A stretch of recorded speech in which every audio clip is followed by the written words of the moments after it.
ترجمہ کون کرے گا؟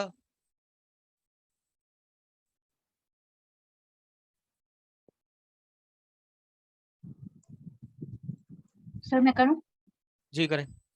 أما إذا كان محل بألف لام نحو القاضي أو كان مضافا نحو قاضي مكة أو كان منصوبا نحو رأيت قاضيا. یہاں پر جب لگائی جاتی ہے الف لام لفظ اس ورڈ پر تو پھر یا پر فتحہ علامت فتحہ کے ذریعے وہ منصوب ہو جائے گا، جیسے رأیت قاضیا. نہیں یہ کہہ رہے ہیں کہ جب الف لام ہوگا تو القاضی پڑھیں گے، سوری القاضی پڑھیں گے، یا پھر مضاف ہوگا تو قاضی مکہ پڑھیں گے، یا منصوب ہوگا تو رأیت قاضیا پڑھیں گے.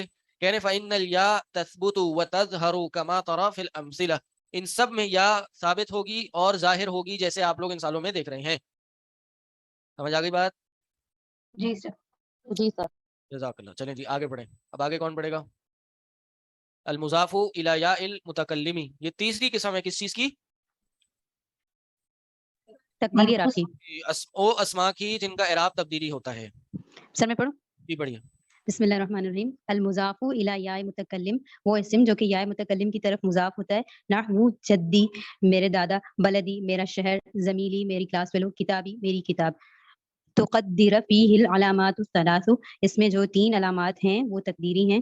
جاء زمیلی فاعل مرفوع وعلامت رفعہ الضمہ المقدرہ، زمیلی جو ہے یہ فاعل ہے اور مرفوع ہے، اور اس میں جو علامت ہے رفع کی وہ ضمہ مقدرہ ہے. علی ما قبلی یاء متکلم، اس کا کیا مطلب ہے سر؟ کیا؟ علی ما قبلی یاء متکلم. اچھا اس کا جو علامت اعراب ہے رفع وہ یاء متکلم سے پہلے آ رہا ہے اور وہ تقدیری ہو گیا. جدی یہ مفعول بھی ہے، منصوب ہے، اور اس کی علامت نصب فتحہ مقدرہ ہے. علی ما قبل یاء متکلم، یاء متکلم سے پہلے اس پہ فتحہ آنی تھی. اصل میں تھا یہ رأیت جدہ، صحیح کہ میں نے اپنے دادا کو دیکھا، لیکن میں نے دادا دیکھا، لیکن چونکہ یا متکلم کی لگ گئی تو یہ فتحہ مقدرہ ہو گئی اور یہ ہو گئی جدی. اور یہ مضاف ہے، یعنی یا متکلم کی طرف مضاف ہے. وہ یا المتکلمی فی محل جر مضاف الیہ، اور یا متکلم جو ہے یہ جر کے محل پر ہے، اس جگہ پہ آئیے جہاں جر آنی چاہیے تھی، اور یہ مضاف ہے. ٹھیک ہے سر. اب کوئی اور پڑھ لے. تو یہ کوئی کہہ رہا ہے کہ یہ ہماری بک کا پیج تو نہیں ہے، کیا باقی ایسے ہی ہے؟ ہماری بک میں پیج نہیں ہے؟ آن لائن اسٹوڈنٹس آپ لوگ نہیں بھیجا مجھے کسی بک سے اور سے تو نہیں اٹھا کے لگا دیا؟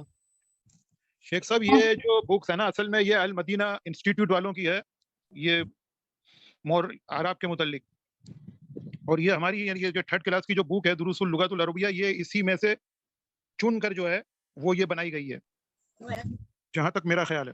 ایسا ہی ہے، خیال آپ کا بالکل صحیح ہے. سر وہ لوگ شاید کسی اور بک میں سے دیکھ رہے ہوں گے، کیونکہ یہ تو آپ نے ایل ایم ایس میں اپلوڈ کیا تھا نا، تو سب نے اس کو ڈاؤن لوڈ نہیں کیا ہے. ہو سکتا ہے سب کے پاس نہیں ہو سر، یہ اس لیے مشکل ہو رہی لوگوں کو. لیکن سر ایک چیز کنفرم ہے، ہم نے اپنی کورس بک سے ہی یہ اسائنمنٹ بنایا تھا، ہم نے کہیں ادھر ادھر سے نہیں کیا کچھ. ہاں تو بس ٹھیک ہے. یہ جو مدینہ عربک ریڈر جو ہے دروس اللغہ عربیہ اس کا جو ثالث سے ہی بنایا نا آپ لوگوں نے؟ جی سر. ٹھیک ہے بھائی، یہ اسائنمنٹ والا ہم پڑھ رہے ہیں، اوریجنل کتاب سے یہ نکالا گیا ہے وہ پڑھ رہے ہیں. چلیں اس کو کمپلیٹ کریں. سلم تو اعلیٰ صدیق. سر ہم پڑھیں؟ سلمت علی صدیقی، میں نے اپنے دوست پر سلام کیا. اسم مجرورن بی علی و علی، اسم مجرورن، اسم مجرورن تنوین کے ساتھ پڑھیں گے. تنوین کے ساتھ کب پڑھتے ہیں؟ ہاں تنوین کے ساتھ جب وہ مبتدا بنتی ہے، جب اس پہ الف لام نہیں ہوتا، ساتھ پڑھیں گے جب اس پہ جب الف لام نہیں ہوتا. کوئی معنی نہ آ جائے، تنوین کو جی نہ پڑھنے کی کوئی وجہ نہ آ جائے. تنوین کو نہ جی، پڑھنے کی کیا وجہ ہے؟ ایک تو الف لام اور ایک دوسرا مضاف. جید مضاف ہو. جی. اسم مجرور بی علی و علامت جرہ الکسرۃ المقدرۃ علی ما قبل مقدرتی. الکسرۃ علامت جرہ یہ مبتدا بنے گا، اور الکسرۃ المقدرہ یہ خبر بنے گی کہ جر جی کی جی علامت ہے وہ کیا ہے؟ خبر الکسرہ ہے. جی جی. کسرۃ المقدرۃ علی ما قبل یا المتکلم وهو مضاف و یا المتکلم فی محل جر مضاف الیہ. چاہیے ترجمہ کر لیں جلدی سے. ہاں اس میں جو صدیقی ہے میرا دوست، یہ صدیق جو ہے مضاف ہے اور یا مضاف الیہ ہے. اس کی جو صدیق کی جو علامت ہے نہیں اعلیٰ صدیقی، اعلیٰ حرف جر ہے اور صدیقی اسم مجرور ہے، لیکن قاف پر جر کی علامت مطلب تقدیر ہے، وہ ظاہر نہیں ہو رہی ہے، وہ اس کے سبب سے ظاہر نہیں ہو رہی کیونکہ یا متکلم کی طرف مضاف ہے اور یا متکلم اپنے پہلے سے زیر چاہتا ہے. بالکل ایسے ہی ہے. سبب ظہورہ، سر کہاں سے آگے پڑھیں؟ آگے بڑھیں، فنش کریں گے. سبب منع ظہور العلامت، ظہور العلامت، یہ سب مضاف الیہ ہیں. علامت کے ظاہر ہونے کو منع ہونے کا سبب، سب ایک جی دوسرے سے مضاف الیہ ہیں. جی ہوا اشتغال محل للمناسبت ای ان آخر الکلمۃ مشغول، کلمتی آخر الکلمۃ مشغول بالکسرۃ التي تناسب یا المتکلم، یا المتکلمی. یا المتکلم. علامت کا جو علامت کے ظاہر ہونے کو جو چیز مانے ہیں اس کا سبب کیا ہے؟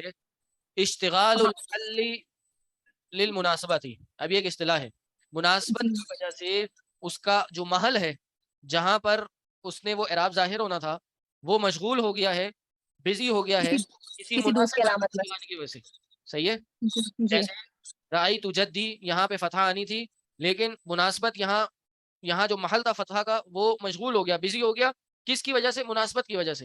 یعنی اس کی مناسبت ہو رہی ہے یا متکلم کی طرف، اور مناسب وہاں پر اعراب لگایا جا رہا ہے یا کسرہ لگائی جا رہی ہے. یعنی ان آخر الکلمۃ، آخر جو کلمہ ہے وہ مشغول ہے بالکسرہ، کثرت کے ساتھ، کسرہ کے ساتھ مشغول ہے. التی تناسب یا المتکلم، جو کہ مناسبت رکھتا ہے یا متکلم کے ساتھ. سمجھ آ گیا؟ جی سر. چلیں جی، یہاں سے پھر انشاءاللہ اگلی کلاس میں پڑھیں گے. سبحانک اللہم و بحمدک، اشہد ان لا الہ الا انت.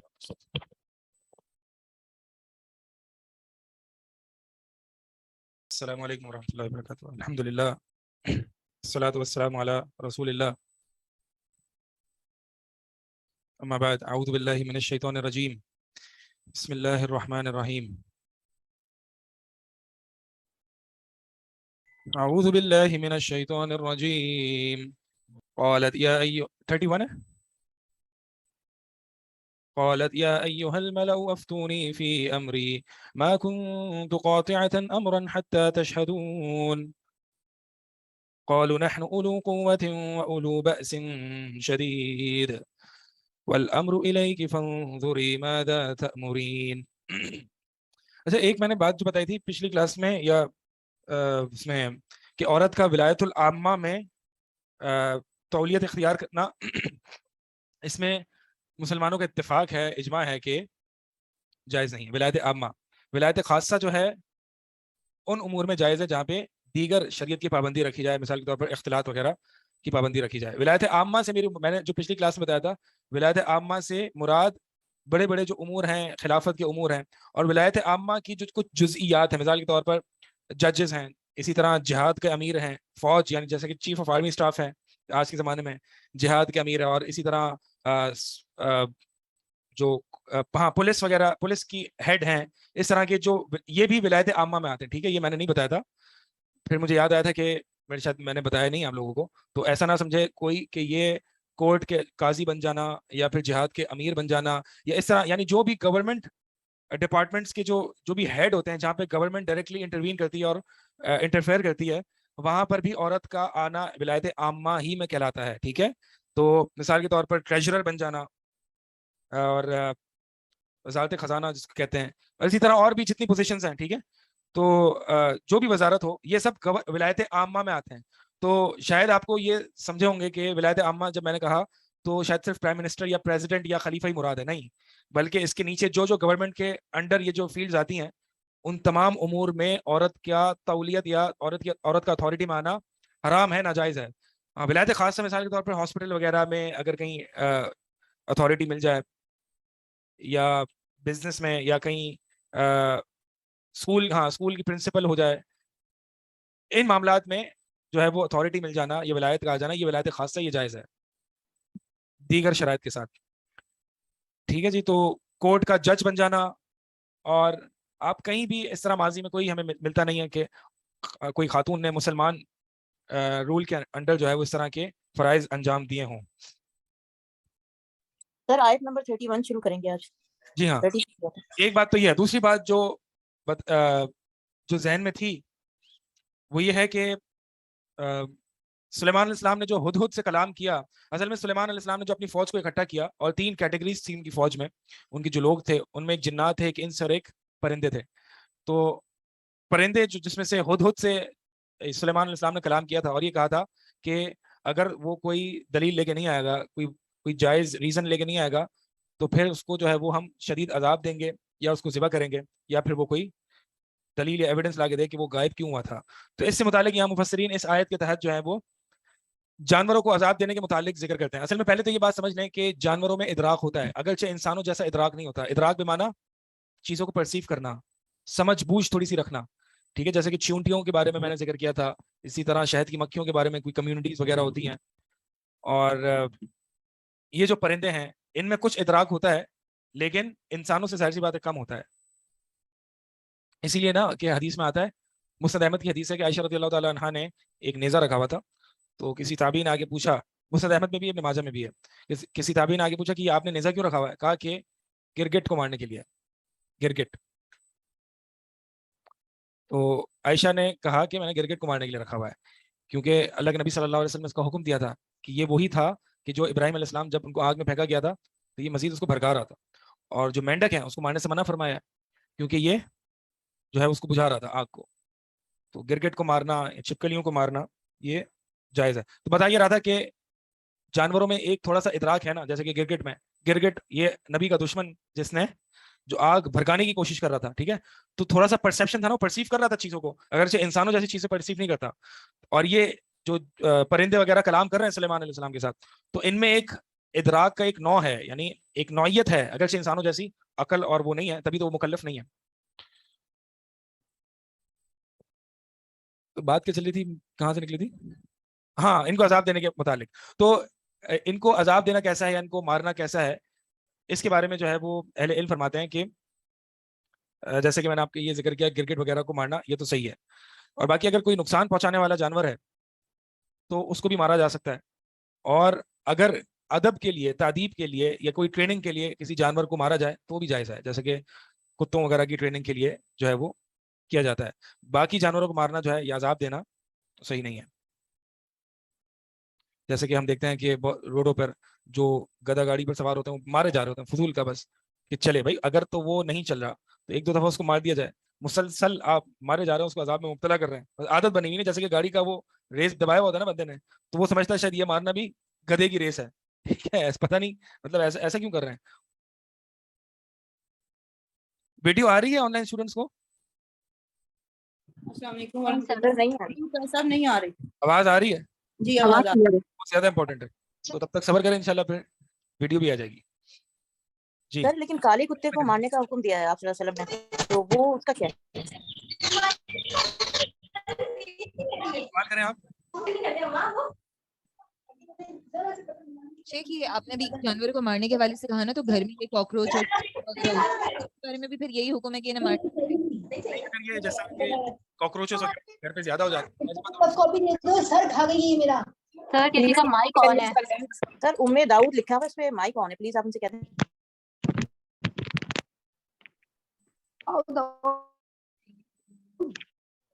ان کا مائک بھی میوٹ نہیں ہو رہا, ہو گیا. السلام علیکم. کھانا وغیرہ خراب کر دیتے ہیں بھائی. اگر آپ لوگوں نے اپنے مائک کو کنٹرول میں نہیں کیا تو ہم سب کو میوٹ کر دیں گے, اور جو پارٹیسپیٹ کرنا چاہ رہے ہیں وہ بھی آپ کی وجہ سے سفر کریں گے, ٹھیک ہے جی. ہر کلاس میں کوئی نہ کوئی آپ لوگوں کے مائک ان میوٹ ہو جاتے ہیں, پتہ نہیں آپ لوگ کیا کر رہے ہوتے ہیں پڑھتے وقت ذرا دھیان دیا کریں, قرآن پڑھیں آپ لوگ. مائک کیسے ان میوٹ ہو جاتے ہیں؟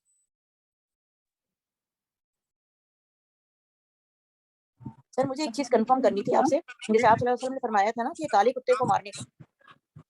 آن سائٹ جی آپ نے یہی سوال کیا تھا نا کہ کاکروچز وغیرہ یا چوہیاں وغیرہ گھر میں ہوتی ہیں. ظاہر سی بات ہے یہ کیڑے مکوڑے جو ہوتے ہیں وہ کھانا وغیرہ خراب کر دیتے ہیں, تو ان کے لیے دوائیاں وغیرہ جو ہے وہ رکھی جا سکتی ہیں, اسپرے وغیرہ کی جا سکتے ہیں, اس کے ذریعے ان کو تھوڑا سا کیا جائے. اور شیخ یہ جو ریسرچ لیکن ایسے ہی مثالی طور پر چلتے پھرتے آپ کو کہیں باہر یا صحن میں یا گارڈن میں آپ کو دکھ رہا ہے کہ بھائی یہ یا مکوڑا ہے, تو آپ نے اس کو ایسے ہی چلتے پھرتے پاؤں رکھ دیا اس کے بعد, یہ نہیں ہے, یہ طریقہ صحیح نہیں ہے, ٹھیک ہے. اس نے آپ کو نہیں کیا نہ, آپ کے گھر کے اندر وہ چیز خراب کرنے پہ تلا ہوا ہے, آپ بس ایسے ہی مار رہے ہیں, کوئی وجہ نہیں ہے, تو یہ طریقہ صحیح نہیں.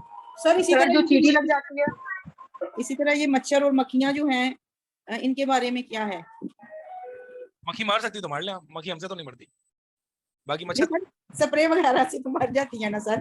ہاں سپرے وغیرہ سے تو مر جاتی ہے نا جب بہت زیادہ ہو جائے. اللہ عالم.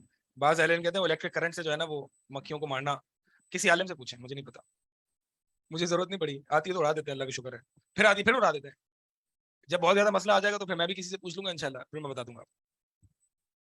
السلام علیکم سر، میں نے یہاں سعودی ایک شیخ سے پوچھا تھا اس کے بارے میں، تو انہوں نے کہا تھا کہ انسان اشرف المخلوقات ہے، جب اس کو کسی چیز سے بہت مشکل آ رہی ہو تو وہ اس کو مار سکتا ہے، اور جیسے کہ آپ نے فرمایا وہ فن کے لیے نہیں کہ جہاں دیکھا مار دیا، لیکن آپ کے گھر میں اگر آپ کو کوئی تکلیف دے رہی ہے چیز تو آپ اس سے نجات حاصل کر سکتے ہیں. جی ٹھیک ہے. شیخ جو جی بایولوجی میں سے مینڈک کو وہ کرتے ہیں ڈائسیکشن، تو وہ بھی اس کے ریسرچ کے اندر آتے تو یہ بھی صحیح ہے؟ پتہ نہیں مجھے، مینڈک ہم نے بھی کھولے ہیں او لیولس کی بایولوجی میں، کھولے تو نہیں، کھلے ہوئے ملے تھے، سیکھا تھا، لیکن پتہ نہیں ہے کہ سر جو میڈیکل فیلڈ میں تو آپ انسانوں کو کھولتے ہیں، انسانوں کو کھول کے ٹیسٹ کرتے ہیں. اب مجھے نہیں پتا بایو ایتھکس کیا ہے اس کے، لیکن اسلامک بایو ایتھکس کیا ہے یہ اللہ عالم. ٹھیک ہے جی، ہم چلتے ہیں آگے. کہاں تھے، کون سی آیت؟ آیت نمبر 32. تو سلیمان علیہ السلام کی طرف سے جو ہے وہ ملکہ سبا یعنی بلقیس کو خط پہنچا. یہ میں بلقیس بار بار اس لیے کہہ رہا ہوں ایک آسانی کے لیے، ٹھیک ہے، حالانکہ قرآن حدیث میں جو ہے اس کا نام نہیں ہے. تو سلیمان علیہ السلام نے جو ہے وہ انہیں خط لکھا، اسلام لانے کو کہا، اور یا اسلام نہیں لاتے تو پھر جزیہ دیں اور مسلم رول کے انڈر جو ہے وہ آ جائیں. تو جب اس خاتون نے خط دیکھا اور پڑھا، قالت یا ایھا الملأ، کہا کہ اے سرداروں، افتونی فی امری، مجھے رائے دو میرے اس معاملے میں، ما کنت قاطعۃ، میں نہیں کوئی حتمی فیصلہ کرنے والی، حتی تشہدون، یہاں تک کہ تم میرے پاس موجود ہو، حتی تشہدونی، یہاں تک کہ تم میرے پاس موجود ہو، یعنی تمہارے مشورے کی بنیاد پر ہی میں چلوں گی، تم سے مشورہ لوں گی پھر ہی آگے کوئی فیصلہ کروں گی. قالوا نحن اولو قوۃ واولو بأس شدید، انہوں نے کہا کہ ہم جو ہیں بڑی قوت والے ہیں اور ہم جنگجو بھی ہیں، سخت جنگ لڑنے والے ہیں. والامر الیک، یعنی سخت جنگ لڑنے والے کیا مطلب، یعنی ان کی جو رائے تھی وہ کیا تھی کہ ٹھیک ہے آنے دو، ہم لڑیں گے، ہم سبمٹ نہیں کریں گے. یہ کن کی رائے تھی؟ ملکہ سبا کے سرداروں کی، جو کہ سارے مرد تھے، ٹھیک ہے. والامر الیک فانظری ماذا تأمرین، بس اصل فیصلہ تو آپ کی طرف ہے، فانظری، بس آپ دیکھیں، ماذا تأمرین، ماذا تأمرین، کیا حکم آپ دیتی ہیں ہمیں، یعنی آپ سوچ لیں، آخری فیصلہ تو آپ کا ہی ہے. قالت ان الملوک اذا دخلوا قرية افسدوها، اس عورت نے کہا کہ بے شک جب ملوک یعنی بادشاہ اذا دخلوا قرية، جب وہ کسی بستی میں داخل ہوتے ہیں، افسدوها، تو وہ اس کو خراب کر دیتے ہیں، تباہ کر دیتے ہیں، وجعلوا عزت اهلها اذلہ، اور وہ عزت والوں کو ذلیل کر دیتے ہیں، یعنی اس میں جو رہنے والے عزت والے ہیں ان کو ذلیل کر دیتے ہیں. وَكَذَلِكَ يَفْعَلُونَ، اور اسی طرح وہ کریں گے. وَكَذَلِكَ يَفْعَلُونَ، اس میں دو احتمالات ہیں، یہ اللہ کا قول بھی ہو سکتا ہے اس بلقیس کے قول کی تائید کے لیے کہ واقعی وہ ایسا ہی کرتے ہیں، یا پھر یہ دوسرا احتمال یہ ہے کہ یہ بلقیس کا ہی قول ہے. تو لہٰذا بلقیس کی رائے کچھ اور تھی جو کہ خاتون تھیں، اور جو ان کے سردار تھے ان کی رائے جو کہ مرد تھے وہ ان کی رائے کچھ اور تھی. کوئی فرق دکھ رہا ہے مرد اور عورت کی رائے میں یہاں پہ آپ کو کیا؟ یعنی ایک بنیادی سائیکولوجیکل فرق ہوتا ہے نا مرد اور عورت میں، صرف بایولوجیکل فرق نہیں ہوتے. بنیادی میل اور فیمیل میں ایک فرق ہوتا ہے، عورت تھوڑی سی سبمسو ہوتی ہے. سبمسو یعنی جو یہ ہے، ہاں مطلب انفلوئنس ہو جاتی ہے، ٹھیک ہے، یہ مجھے نہیں پتا، بہرحال وہ سبمٹ کر لیتی ہے آسانی سے، انفلوئنس ہو جاتی ہے، ٹھیک ہے. اور جو مرد کی سائیکالوجی ہے وہ اس طرح آسانی سے سبمٹ نہیں کرتا، آسانی سے جھکتا نہیں ہے. بہت سے لوگ کہتے ہیں کہ دیکھیں جی عورت کی حکمرانی یہاں پہ زیادہ فائدہ مند ہوئی، کیونکہ ظاہر سی بات ہے جب اگر ان مردوں کی یعنی ان سرداروں کی جب رائے لی جاتی تو کس کا نقصان ہوتا؟ سلیمان علیہ السلام پر چڑھائی کرتے تھے، یہ ہلاک ہو جاتے. تو اس کا مطلب خاتون کا فیصلہ عقل مند یعنی عقل والا تھا اور مردوں کا فیصلہ جذباتی تھا، ٹھیک ہے. تو لہٰذا عورت کی حکمرانی بہتر ہوئی، نہیں مطلب عورت کی حکمرانی، آپ جو کہتے ہیں جو حدیث وغیرہ آپ ذکر کرتے ہیں کہ وہ قوم فلاح نہیں پا سکتی جب تک کہ وہ اگر وہ اپنی تولیت یا اپنی حکمرانی جو ہے کسی عورت کے ہاتھ میں رکھ دے. تو آپ کی قرآن میں لوگ کہتے ہیں، آپ کی قرآن میں ہے کہ یہاں پہ عورت نے جو فیصلہ کیا وہ زیادہ عقل مندی پر مبنی تھا. تو عقل مندی پر مبنی یعنی وہ بہتر تھا. تو ہم ان سے آگے سوال کرتے ہیں بہتر کس لیے تھا؟ سلیمان یعنی مخالف قوم کے لیے نا، کہ انہوں نے لڑے نہیں، ٹھیک ہے. اگر تو کوئی مرد ہوتا تو وہ آگے لڑنے کے لیے تیار ہو جاتا، اور وہ مطلب جو مخالف قوم ہے اس کے لیے بہتر نہ ہوتا. تو وہ تو اصل میں چاہتے یہی ہیں کہ عورتیں حکمرانی پر آئیں تاکہ ان کو آسانی سے انفلوئنس کیا جا سکے. اگرچہ یہاں پر بہتر تھا کیونکہ سامنے سلیمان علیہ السلام تھے، اور سلیمان علیہ السلام اگر جنگ ونگ کرنے آتے تو ان کو سارا تباہ برباد کر دیتے. تو بہتر ان کی قوم کے لیے نہیں تھا، ٹھیک ہے. اگر مثال کے طور پر اگر کوئی ایک مخالف قوم ہے جس سے آپ کو جنگ لڑنی ہے، تو آپ ہر جگہ سبمٹ کریں گے تو یہ آپ کی قوم کے لیے تو بہتر نہیں ہے، سامنے والی قوم کے لیے بہتر ہے، مخالف قوم کے لیے بہتر ہے، کیونکہ وہ سبمٹ کر دیتا ہے جب بھی دیکھو، ٹھیک ہے، ہر موقع پر وہ سبمٹ کر دیتا ہے. تو اپنی قوم کے لیے جو ہے وہ یہ فیصلہ صحیح نہیں تھا. وَإِنِّي مُرْسِلَةٌ إِلَيْهِمْ بِهَدِيَّةٍ، خاتون نے کہا کہ بے شک میں بھیجنے والی ہوں، الیہم ان کی طرف، بِهَدِيَّةٍ ہدیے کے ساتھ، کوئی ہدیہ بھیجنے والی ہوں، فناظرۃ یعنی ایک رشوت، بطور رشوت، ٹھیک ہے، کہ ہم اسلام نہیں لائیں گے. بما یرجع فناظرۃ بما یرجع المرسلون، پھر میں دیکھتی ہوں کہ کیا پیغام واپس لے کے آتے ہیں یہ قاصدین، یہ میسنجرز. یہ ہدیہ آفر کیا یہ جانچنے کے لیے کہ اگر تو ان کو دنیا چاہیے تو پھر یہ ہدیہ کافی ہے، اور اگر واقعی اللہ کا دین مطلوب ہے تو پھر ہدیے سے یہ راضی نہیں ہوں گے. اس لیے مفسرین لکھتے ہیں کہ یہاں پہ انہوں نے یہ چیک کرنا چاہا بلکہ اس نے کہ وہ اللہ کے سچے نبی ہیں نہیں. جی ہاں، ایک جو اس نے کسی شخص نے لکھا اس جگہ سلیمان علیہ السلام کے لیے فائدہ مند تھا. یہی میں بتا رہا ہوں کہ بلقیس کا جو فیصلہ تھا وہ کس کے لیے فائدہ مند تھا؟ اپنی قوم کے لیے نہیں بلکہ سلیمان علیہ السلام کے لیے، کیونکہ سلیمان علیہ السلام کو جنگ نہیں لڑنی پڑی، اپنے فوج مروانے نہیں پڑی، بغیر کسی محنت کے حکومت ہاتھ آ گئی.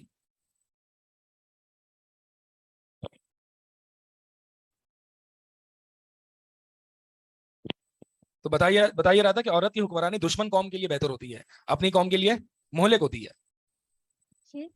جی آج کل جو ہے ایک کے پی کے میں جو ہے اسسٹنٹ کمشنر کا کافی زیادہ دکھایا جا رہا ہے، تو اس میں اگر کہتے ہیں کہ دشمن قوم کی کے لیے زیادہ فائدہ مند ہوتی ہے، تو وہ یہ کہتے ہیں کہ مردوں کے مقابلے میں یہ عورتیں زیادہ اچھا کام کر رہی ہیں ایز کمپیئر ٹو دوسرے جو عہدیداران ہیں. تو ایسے لوگوں کو کیا اچھا کام کر رہی ہیں؟ مین کے جو جتنے بھی اتھارٹیٹیو کام ہیں جیسے فلڈ ریلیف کے لیے اور ان کے لیے، وہ مردوں سے زیادہ اچھا کام کر رہی ہیں. دوسرے اسسٹنٹ کمشنر سے یہ خاتون زیادہ اچھا کام کر رہی ہیں. الیس منکم رجل رشید، تو ان میں اچھا مرد ہوگا ہی نہیں، تبھی تو عورت بہتر ہے. ویسے تو اگر یہ کام عورتوں کے ہے نہیں.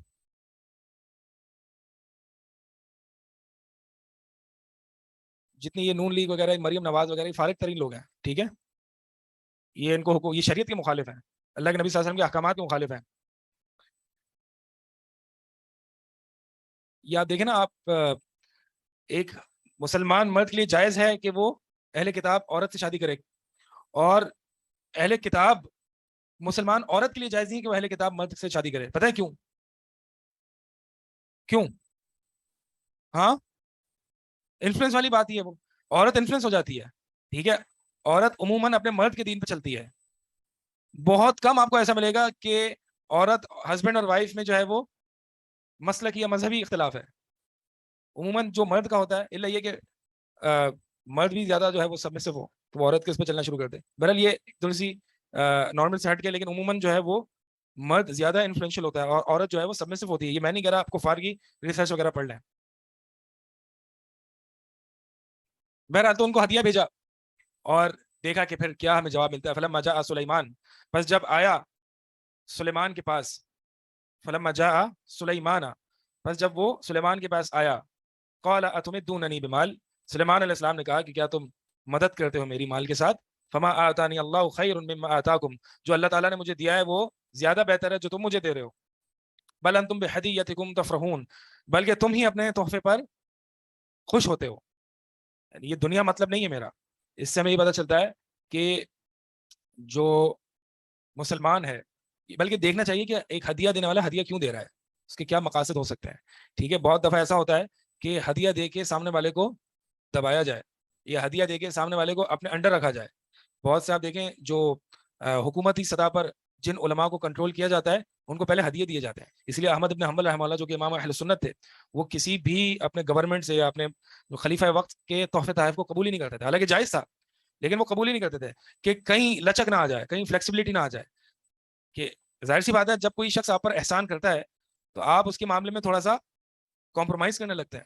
ٹھیک ہے، تو جو مبلغین ہیں، اور ماشاءاللہ آپ لوگ بھی اس فیلڈ میں ہیں اور ایک داعی کی فیلڈ میں آنے لگے ہیں، تو جب بھی آپ کو کوئی ہدیہ دے یا تحفہ دے تو ضرورت ہے اس بات کی کہ اس کے مقاصد کو پہچانا جائے. بہت دفعہ ایسا ہوتا ہے کہ ہدیہ وغیرہ دیا جاتا ہے اس عالم کو اپنے انڈر رکھنے کے لیے یا اس مبلغ کو تبلیغ کرنے والے کو اپنے انڈر رکھنے کے لیے. تو نہ آپ ان سے لیں, آپ آزاد رہیں. ہاں اگر بہت دفعہ ایسا بھی ہوتا ہے جو ہدیہ وغیرہ دیے جاتے ہیں یا دعوتیں دی جاتی ہیں وہ خالص اللہ کے لیے, محبت کے لیے, ایک لوگوں کی آپ سے محبت ہوتی ہے اس لیے بھی ہدیہ وغیرہ دیے جاتے ہیں. لیکن بہت دفعہ ایسا ہوتا ہے کہ وہ انسان کو خود ہی سمجھ میں آ جاتا ہے. تو یہ چیک کرنا چاہیے کہ انسان جو ہے وہ کہیں اس ہدیے سے یا اس گفٹ سے جو ہے وہ اس کے انفلوئنس میں تو نہیں آ جائے گا, اس لیے اس کو ٹھکرا سکتا ہے. اس ہدیے کو نہ لے, اپنی اس کو کہتے ہیں نا اپنی وہ عفت برقرار رکھنے کے لیے یا اپنی عزت برقرار رکھنے کے لیے. بہت سے جو ہے وہ اس بات کو سمجھتے نہیں ہیں. آپ بہت سے لوگ جو ہیں آپ دیکھیں جو بڑے علماء وغیرہ جو ربانی ہوتے ہیں وہ لوگوں کے بڑے بڑے گفٹ نہیں لیتے ہیں. میں پڑھا تھا ایک جگہ شیخ محمد بن صالح العثیمین رحمہ اللہ, وہ مسجد نبی کے باہر یا قصیم میں کہیں مسجد کے باہر طلباء سے کچھ ڈسکشن کر رہے تھے. طلباء اصل میں وہ شیخ صالح العثیمین جب گھر سے نکلتے تو طلباء ان کے گھر کے دروازے کے باہر ویٹ کرتے تھے کہ گھر سے لے کر مسجد کا جو بھی راستہ ہے ان سے علم لے لیا جائے, سوالات پوچھ لی جائیں, وہ ٹائم ضائع نہ کیا جائے. شیخ ماشاءاللہ بڑے عالم ربانی تھے. اور اسی طرح جب وہ مسجد نبوی یا دیگر مساجد سے جب نماز پڑھ کے اپنے گھر کے لیے روانہ ہوتے تو طلباء ان کو گھیر لیتے تھے سوال جواب کے لیے. تو ایک ایسا ہی موقع تھا کہ شیخ صاحب جو ہیں وہ اپنی مسجد سے نکلے اور طلباء نے ان کو گھیر لیا اور سوال جواب کا سلسلہ چل رہا ہے. شیخ صاحب آہستہ آہستہ تھوڑا چل رہے ہیں اور طلباء جو ہے وہ ان سے سوالات کر رہے ہیں. تو اتنے میں ایک شخص آیا اور اس نے شیخ محمد بن صالح العثیمین کو ایک بڑی گاڑی کی چابی پکڑا دی. شیخ صاحب یہ آپ کے لیے گفٹ. شیخ صاحب نے جزاک اللہ خیر چابی لی اور مطلب ایسا لگا کہ شیخ صاحب کو کوئی گفٹ دیا ہی نہیں. ایسے پھر واپس سے طلباء کی طرف باتوں میں مصروف ہو گئے, یعنی ان کی پوجا شروع نہیں کر دی. وہ بھائی آپ نے تو کیا دے دیا, میں تو آپ کا واقعی ہاں جو شکر ادا کرنا بنتا ہے, جو لوگوں کا شکر ادا نہیں کرتا وہ اللہ کا بھی شکر ادا نہیں کرتا جیسے کہ حدیث میں. تو جو عام شکر ادا ہے وہ کیا. اور پھر ایک شخص آیا, ایک طالب علم آیا اور شیخ صالح العثیمین سے کچھ باتیں کرنے لگا. شیخ صالح العثیمین نے اس کو اس گاڑی کی چابی دے دی, یہ تمہارے لیے گفٹ. مطلب اتنی بڑی گاڑی ان کو گفٹ ملی اور انہوں نے وہ آگے پاس کر دی, جیسا کہ لگا ہی نہیں کہ ان کو کسی نے گاڑی جو ہے وہ تحفے میں دی ہے. بتانے کی کوشش یہ کر رہا ہوں کہ اس طرح کے جو بڑے بڑے گفٹس وغیرہ یہ مبلغین یا اسپیکرز وغیرہ جو قبول کرتے ہیں نا, اس میں لوگ پھر کنٹرول اور احسان جتلانا شروع کر دیتے ہیں. لوگ کنٹرول کرنا شروع کر دیتے ہیں اسپیکرز کو اور احسان جتلانا شروع کر دیتے ہیں. تو بہتر یہ ہے کہ بندہ آزاد رہے اپنے اس میں, اور اگر واقعی محبت وغیرہ سے دیا جا رہا ہے تو اس کو پھر ٹھکرائے نہیں, لیکن پھر اس کو اپنے پاس رکھے بھی نہ, جیسے کہ یہ علماء ہیں. بہرحال میں یہ نہیں کہہ رہا کہ حرام ہے وہ اس نے اگر رکھ لی تو اس طرح جو ہے وہ چھوٹے موٹے گفٹس ہیں, ٹھیک ہے. تو جیسے کہ اگر کوئی موبائل وغیرہ دے دیا تو گھڑی وغیرہ دے دی تو ٹھیک ہے, لیکن شاید آپ کو نہیں پتا کہ علماء کو کیا کیا گفٹ دیے جاتے ہیں, دے دیے جاتے ہیں. بڑی بڑی گاڑی دی جاتی ہے مبلغین کو, جو بھی موٹیویشن اسپیکرز ہوتے ہیں جو بھی, تو ان کو بڑی بڑی گفٹس دیے جاتے ہیں اور وہ لے لیتے ہیں اور پھر ان کے انفلوئنس کے انڈر آ کے دباؤ میں آنا شروع کرتے ہیں. یہ جو ہے وہ انسان کی اپنی عزت تھوڑی سی خطرے میں آ جاتی ہے, اس لیے نہیں کرنا چاہیے. تو سلیمان علیہ السلام نے بھی جو ہے وہ یہی کیا کہ اس ہدیے کو ٹھکرا دیا, اس کی ضرورت نہیں, اور جو مجھے اللہ نے دیا ہے وہ کافی ہے, بلکہ تم ہی اپنے ہدیے سے جو ہے وہ خوش ہوتے ہو, مجھے یہ چیزیں خوش نہیں کرتی. سوال یہ ہے کہ گفٹ کو ریفیوز کرنا صحیح, اس سے پہلے سوال ہے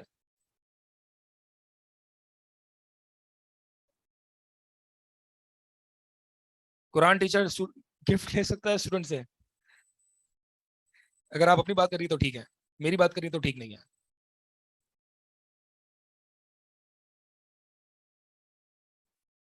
گفٹ کو ریفیوز کرنا کیا صحیح ہے؟ میں نے وہی بتایا نا, اس کا آنسر کیا ہے جی آپ لوگ بتائیں, گفٹس کو ریفیوز کرنا صحیح ہے یا نہیں؟ سب سے پہلے تو ان کی نیت دیکھنا کہ کس نیت سے وہ دے رہے آپ کو ہیں. کیسے پتا کس نیت سے دے رہے ہیں؟ مینس کے بہت سارے اس میں ہمیں پتہ چل جاتا ہے, کسی جیسے اگر کوئی جاننے والا ہو یا وہ کسی ایسے عہدے پہ ہو تو ان کو تو پتہ چل جاتا ہے کہ اگر مجھے کوئی دے رہے ہیں اور ان کا کام میرے پاس ہے یا چیز, تو اس میں. اور باقی اگر جیسے علماء اور ان کی بات ہے تو اگر وہ لے بھی لیتے ہیں تو اپنے پاس بھی رکھ سکتے ہیں اور کسی کو آگے بھی دے سکتے ہیں اسی گفٹ کو. ہاں, لیکن اگر یہ خطرہ ہو کہ بھائی اس سے مجھے, جیسے کہ سلف کہتے تھے علماء والسلاطین, جس کو ہم آج کی زبان میں کہتے ہیں اسکالرز فار ڈالرز, ہاں یہ نہیں ہونا چاہیے. شیخ محمد بن صالح العثیمین حالانکہ بہت زیادہ پیسے والے نہیں تھے, ان کے گھر میں اس وقت کے بادشاہ آئے ان سے ملاقات کرنے, سعودی کے بادشاہ آئے شیخ محمد بن صالح العثیمین سے ملاقات کرنے. شیخ محمد بن صالح العثیمین کو جو ہے وہ گھر آفر کیا کہ ایک جگہ میں نے آپ کے لیے ایک بڑا سا محل رکھا ہے, بڑا ایک گفٹ آفر کیا. شیخ محمد بن صالح العثیمین نے کہا کہ میں نے ابھی ایک گھر لیا ہے اپنا, ایک تو ہمارا ارادہ وہاں پہ منتقل ہونے کا ہے, تو معذرت کے ساتھ وہ قبول نہیں کیا جا سکتا, میں نہیں کر سکتا کیونکہ وہاں پہ ہم نے شفٹ ہونا ہے, گھر لیا ہے. تو بعد میں طلبا نے پوچھا شیخ آپ نے کون سا گھر لیا ہے؟ کہا میں نے اپنی قبر کھدوائی ہے ابھی, یعنی میں نے قبرستان میں اپنا آخرت کا گھر لیا ہے, وہ اپنی بک کر لی ہے. تو یہ آپ دیکھیں مطلب یہ علماء ربانیین تھے, ٹھیک ہے, سلاطین سے اور بڑے عہدیداروں سے. یہ بڑے خراب قسم کے ہوتے ہیں لوگ جو گورنمنٹس میں یہ نہیں کہہ رہا تمام ایسے ہوتے ہیں, لیکن جو ہے نا یہ بہت کس طریقے سے لوگوں کو اور علماء کو انفلوئنس کرتے ہیں, آپ کی سوچ ہے.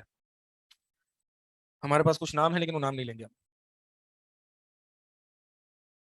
جو حق بات کہا کرتے تھے لیکن پھر جب حکومت کی سطح پر انوالو ہوئے تو توحید بیان کرنا چھوڑ دی, حق بات کہنا چھوڑ دی. اسی طریقے سے ہوتا ہے. ارجع الیہم, جاؤ واپس لوٹو ان کی طرف. فلنأتینہم بجنود لا قبل لہم, ہم ضرور بالضرور لے کے آئیں گے ایسی فوج کو جن کا مقابلہ کرنے کی ان کے لیے طاقت نہیں ہوگی. ولنخرجنہم منہا, اور ہم ضرور بالضرور نکالیں گے ان میں سے ان کو اذلۃ وہم صاغرون, ذلیل کر کے اس حال میں کہ وہ حقیر ہوں گے. یعنی سلیمان علیہ السلام نے کہا کہ یہ رشوت وغیرہ نہیں چلے گی, بلکہ جاؤ لوٹو, ہم ایسی فوج لے کے آئیں گے جس کا مقابلہ کرنے کی طاقت تم میں نہیں ہے.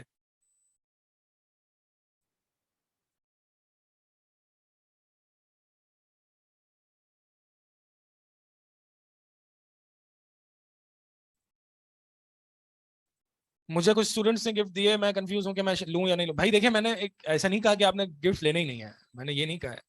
پتہ نہیں آپ لوگ شاید کیا سمجھے ہیں, میں نے کچھ اور باتیں کی ہیں. میں نے ایک رول نہیں بتایا. بھائی گفٹ لینا, اللہ کے نبی صلی اللہ علیہ وسلم بھی لیتے تھے ہدیے اور پھر واپس لوٹا دیتے بھی تھے, اور اس سے بہتر گفٹ دیتے تھے. نبی صلی اللہ علیہ وسلم نے بھی لیے ہیں, ٹھیک ہے. ایسا نہیں کہ ہدیہ لینا ناجائز ہے, حرام ہے, بلکہ اگر ہدیہ نہ لیا اور سامنے والے کا دل دکھا دیا اور اس نے اپنے اخلاص کے ساتھ بھائی چارے میں اللہ کی محبت کی خاطر اس نے آپ کو گفٹ دیا ہے تو لینے چاہیے, ٹھیک ہے. ابھی نہ آپ اس مقام پہ ہیں کہ وہ آپ کو آپ کے اسٹوڈنٹس کیا کریں گے انفلوئنس. تو اگر طلبا وغیرہ کچھ دے رہے ہیں تو کوئی مسئلہ نہیں ہے, آپ کے اسٹوڈنٹس دے رہے ہیں اس میں کوئی مسئلہ نہیں ہے. میں جو ایک متکبرانہ لوگ ہوتے ہیں, بڑے قسم کے لوگ ہوتے ہیں, پیسے والے لوگ ہوتے ہیں, ان کی طرف سے بات کر رہا ہوں کہ اگر اس طرح کے وہ لوگوں کو گفٹ دے کے, خصوصاً اسپیکرز وغیرہ کو گفٹ دے کے انفلوئنس کرنے لگے تو پھر اسی لیے سلف جو ہے وہ بار بار گورنمنٹ اور حکومت کے ہاں حکومت کے دربار میں چکر لگانا اس کو ناپسند کرتے تھے. ان سلاطین جہاں پہ عمراء جو ہیں وہ عیاش قسم کے ہوتے ہیں, ٹھیک ہے. جیسے کہ اگر خلفاء ابو بکر عمر اس طرح کے نیک لوگ ہوں تو خود ہی علماء ہیں, ان میں تو کوئی مسئلہ نہیں ہے.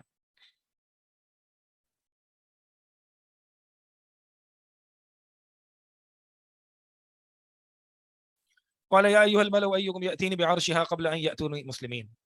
تو سلیمان علیہ السلام نے کہا کہ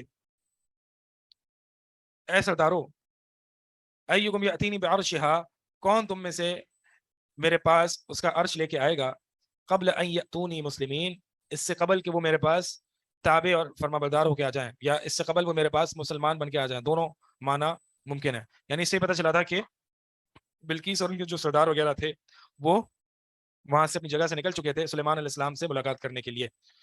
تو سلیمان علیہ السلام ان کو اپنی طاقت اور قوت اور قدرت دکھانا چاہ رہے تھے بلقیس کو, کہ میں کوئی عام شخص نہیں ہوں, میں اللہ کا نبی ہوں, اور اللہ کے نبی کا یہ معجزہ ہے, میں واقعی برحق اللہ کا نبی ہوں کہ آپ کے آنے سے پہلے آپ کا اتنا عرش عظیم بڑا عرش جو ہے وہ لے کے آ جاؤں.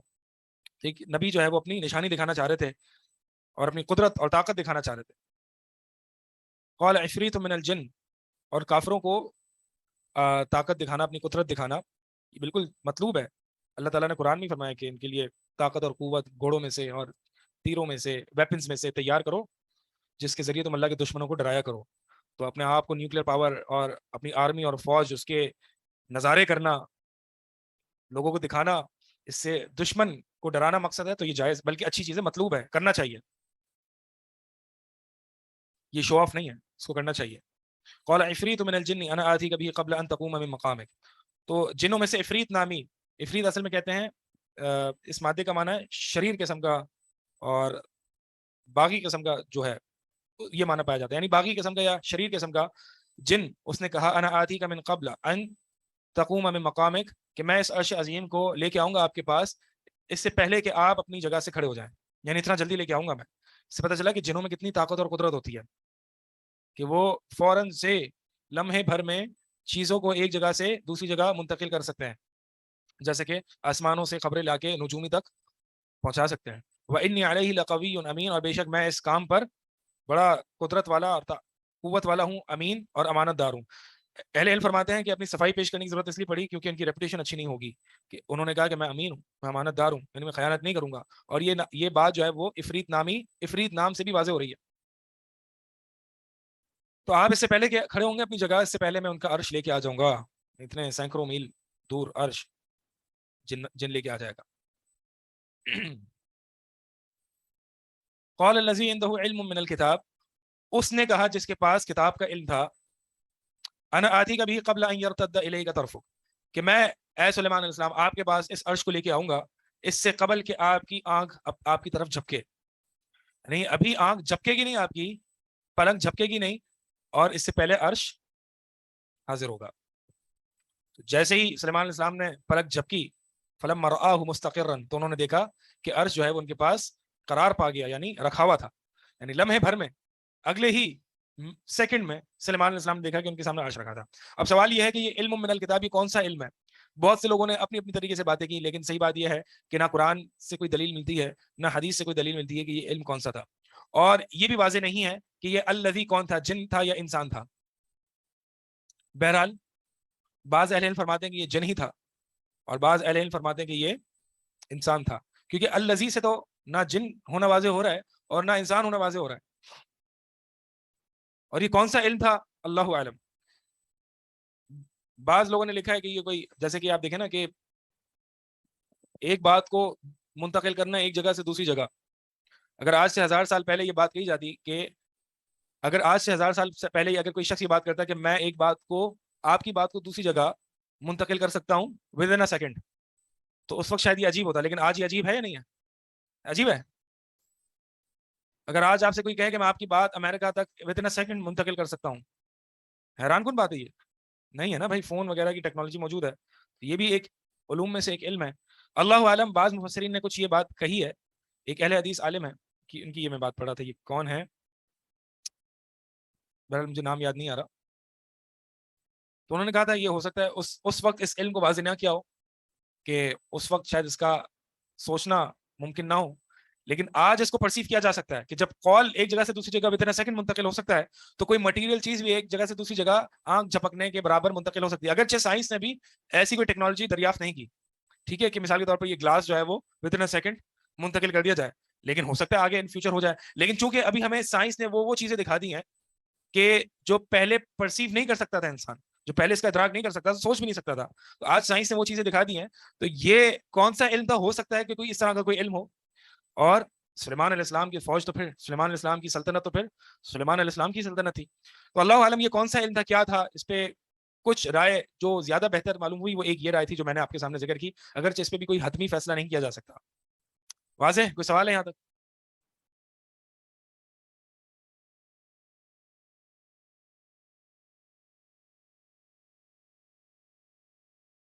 فرشتہ ہو سکتا ہے, فرشتہ تو ان کے لشکر میں نہیں تھے سلیمان علیہ السلام کی.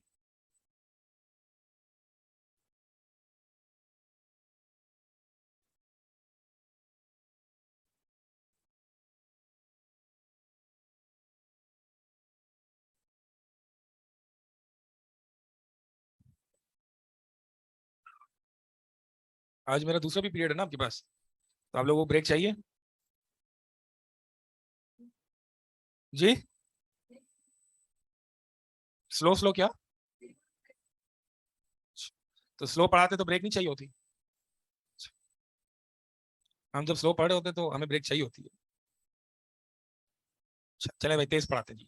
فلما رأوا مستقرا عنده قال هذا من فضل ربي, جب سلیمان علیہ السلام نے دیکھا کہ عرش ان کے سامنے رکھا ہوا تھا, هذا من فضل ربي, کیا کہا؟ یہ میرے رب کا فضل ہے. یہ هذا من فضل ربي یہ ہم نے کتنی ریڈیو پر دیکھا ہے,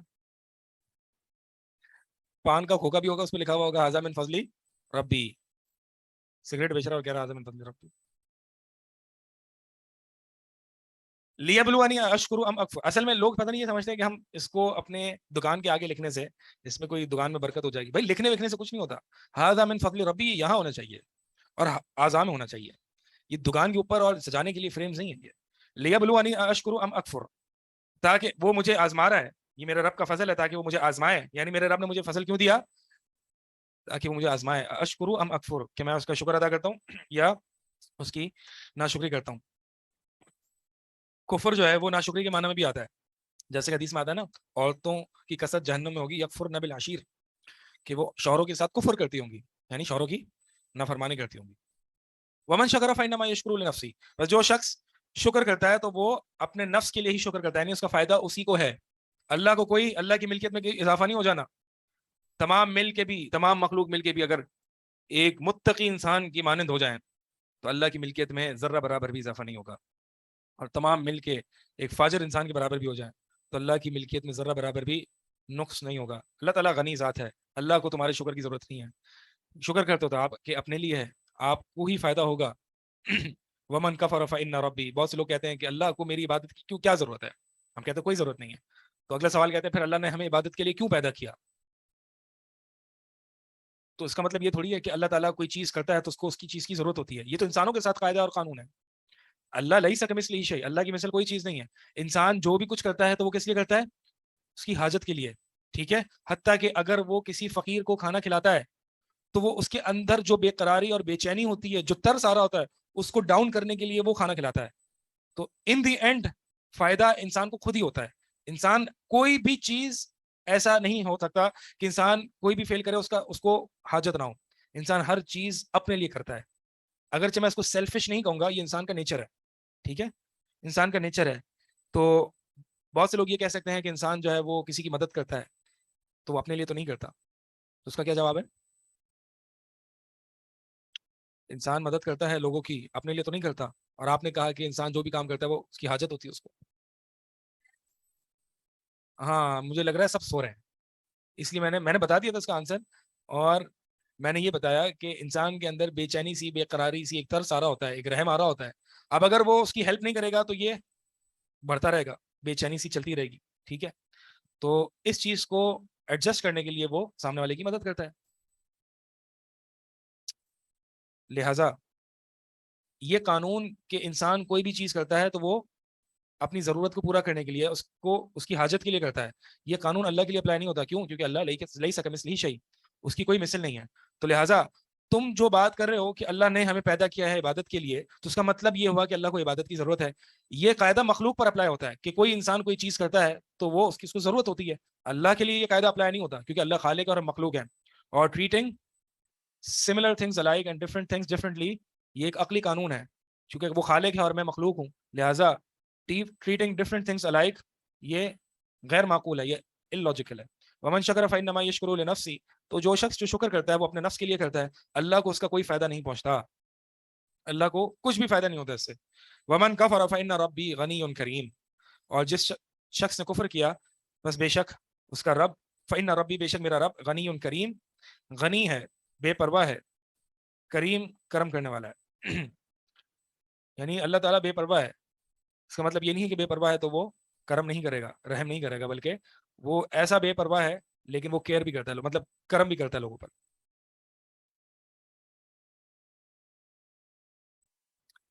سب میوٹڈ ہیں اس لیے نو آنسر۔ ہاں ابھی تھوڑی دیر میوٹڈ ہی رہے آپ لوگ، کیونکہ میرا ایک جو ہے نا فلو ٹوٹ جاتا ہے، معذرت کے ساتھ میں تھوڑا سا پڑھا رہا ہوتا ہوں نا، جب بیچ بیچ میں سے کچھ آ رہا ہوتا ہے تو میرا ایک فلو برقرار نہیں رہ پاتا، میں جو بتانا چاہ رہا ہوتا ہوں میں کافی چیزیں بھول جاتا ہوں، یا ایک فلو اسموتھ فلو میں نہیں چل رہا ہوتا۔ تو انشاءاللہ آپ کو انمیوٹ ہونے کا ٹائم دوں گا، آپ کو اپنا آپ اظہار کرنے کا انشاءاللہ ٹائم آپ کو دوں گا۔ اور کسی نے لاسٹ کلاس میں، پتہ نہیں، میرے پاس ایک کمپلین آئی تھی ایک اسٹوڈنٹ کی کہ شیخ آپ کی کلاس میں کچھ لوگ جو ہے وہ آپ کے ٹیچنگ کے دوران بہت سے لوگ بول رہے ہوتے ہیں، تو اس سے اگرچہ مجھے اتنا فرق نہیں پڑ رہا ہو لیکن دوسرے اسٹوڈنٹس کو فرق پڑتا ہے۔ کتنے لوگوں کو فرق پڑتا ہے کہ اگر میں پڑھا رہا ہوں تو کوئی اسٹوڈنٹ میرے بیچ میں کہے، تو اگرچہ مجھے اتنا نہ پڑے لیکن دوسرے لوگوں کو فرق پڑتا ہے، جی ہاں پڑتا ہے ایسا، ٹھیک ہے؟ تو یہ میں نے اس وقت ریئلائز کیا کہ جب کمپلین آئی، حالانکہ اس سے پہلے میں نے ریئلائز نہیں کیا تھا، میں نے کہا کہ دوسرے اسٹوڈنٹس جو ہیں وہ میری بات کم از کم پوری سن لیں، پھر انشاءاللہ سب کو، یا ماشاءاللہ اتنے لوگوں نے ہاتھ اٹھایا ہوا ہے یہاں پہ، تو اس کا مطلب بہت لوگوں کو فرق پڑتا ہے، ٹھیک ہے جی؟ ٹھیک ہے،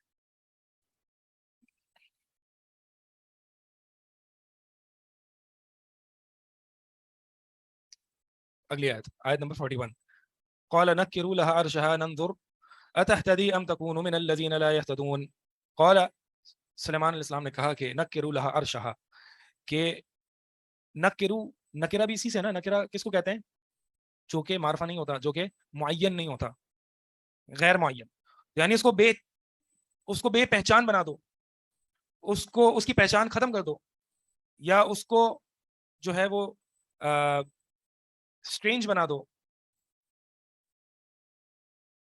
عرشہا یعنی نکروا لها عرشہا، سلیمان علیہ السلام نے کہا کہ اس کے عرش کو جو ہے وہ یعنی اس کی ظاہری کیفیت وغیرہ اور وضع قطع اس کی ظاہری صورت بدل دو تاکہ ننظر یہ ننظر مجزوم کیوں ہے؟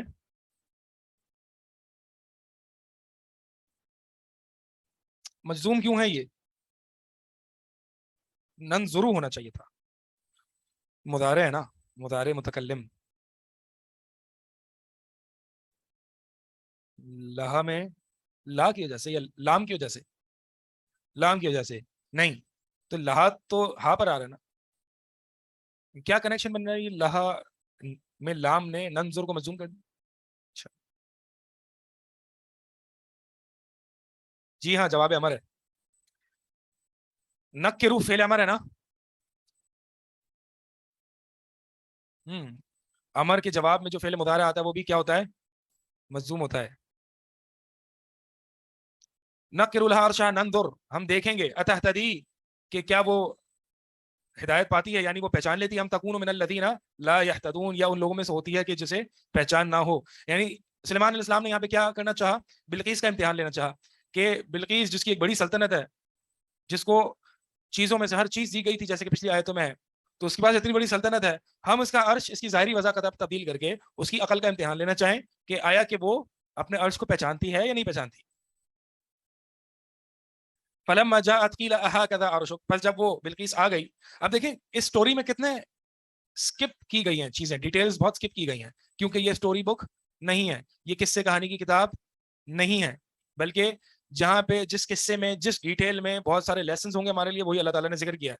تو لہٰذا ہمیں پرہیز کرنا چاہیے کہ جو ڈیٹیلز یہاں پہ قرآن میں جس سٹوری میں مینشن نہیں ہے ان کو ہم اپنی طرف سے فل ان دا بلینکس کرنے کی کوشش کر رہے ہوتے ہیں. ٹھیک ہے، یہ میں اس لیے بتا رہا ہوں کہ کچھ ایسے اسپیکرز ہیں جن میں سے جن میں سے میں کچھ، ایک نعمان علی خان ہے، ٹھیک ہے، ان کے میں نے کچھ کلپ سنے ہیں، وہ ان سٹوریز کو بہت زیادہ فل ان دا بلینک کر رہے ہوتے ہیں اپنی ڈیٹیلز کے ساتھ. اگرچہ وہ سٹوری ٹیلنگ میں بہت اچھے ہیں، اس سے کوئی انکار نہیں ہے، لیکن نعمان علی خان صاحب جو ہیں وہ ان کا تفسیر کرنے کا ایک تو انداز صحیح نہیں ہے، تفسیر کرنے کا منہج صحیح نہیں ہے. یہ تفسیر کرنے کا منہج جو ہے سب سے پہلا تفسیر القرآن بالقرآن ہے، اور ساتھ ہی تفسیر القرآن بالحدیث ہے صلی اللہ علیہ وسلم. دونوں میں سے ان کے پاس کچھ بھی نہیں ہے. وہ چوتھے سٹیپ پہ آ کے، یعنی منہج مفسرین کیا ہے اہل سنہ کا منہج؟ تفسیر القرآن بالقرآن، تفسیر القرآن بالحدیث، تفسیر القرآن باقوال الصحابہ وبالآثار. یہ 3 سٹیپس میں ہی تفسیر کرنی ہے، اور پھر چوتھا تفسیر القرآن باللغہ، لغت کے ذریعے. اس چوتھے سٹیپ کو ہی وہ اپلائی کر رہے ہوتے ہیں. آپ نے زیادہ تر دیکھا ہوگا تو ان کی تفسیر لنگوسٹک ہوتی ہے، اور لنگوسٹک میں بھی یہاں وہاں سٹوریز میں وہ فل ان دا بلینکس بہت کرتے ہیں. ٹھیک ہے، تو وہ اگرچہ سٹوری ٹیلنگ میں بہت اچھے ہیں، لیکن قرآن کے ساتھ یہ نہیں کرنا چاہیے. اللہ تعالیٰ نے ان سٹوریز کی جو ڈیٹیلز ہیں جو کہ غیر ضروری ہیں، جو اسکپ آؤٹ کی ہیں، تو کوئی وجہ تھی نا، تو آپ اس کو کیوں فل ان دا بلینک کر رہے ہیں؟ نہیں کرنا چاہیے. ٹھیک ہے، ایک تو یہ مسئلہ، دوسرا ان کے منہج میں مسئلہ ہے، یعنی وہ تفسیر کے منہج میں جو ہے وہ ان کا ایشو ہے. ٹھیک ہے، نہیں، خاص طور پر جب اور مفسرین موجود ہیں اور علماء موجود ہیں تو پھر کیوں سنیں؟ فلما جاءت قیل اہکذا عرشک، جب سلیمان علیہ السلام، جب بلقیس آئیں، قیلا کہا گیا ان سے، اہکذا عرشک، کہ اب سلیمان علیہ السلام کا سوال کرنے کا انداز بھی دیکھیں آپ کیسا ہے. یہ نہیں کہا اہذا عرشک کہ کیا یہ تیرا عرش ہے، یہ تیرا عرش ہے، نہیں، بلکہ کیا کہا؟ اہکذا عرشکی، کہ تیرا عرش ایسا ہے، ایسا ہی ہے. کیوں؟ ذرا سوچیں، اہذا عرشکی یہ کیوں سوال نہیں کیا، بلکہ اہکذا عرشکی یہ کیوں سوال کیا؟ بتائیں، ذرا سوچیں.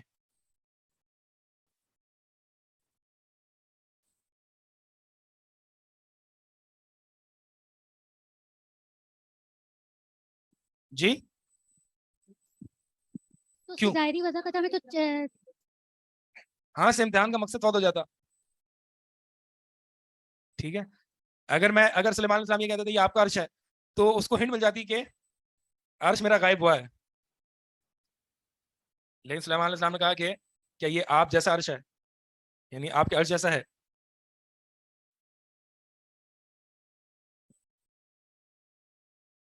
قالت کأنہ ہو، اب وہ بھی بڑا عقل مندانہ جواب دیا انہوں نے بھی. کیا کہا؟ کأنہ ہو، کیا مطلب ہے؟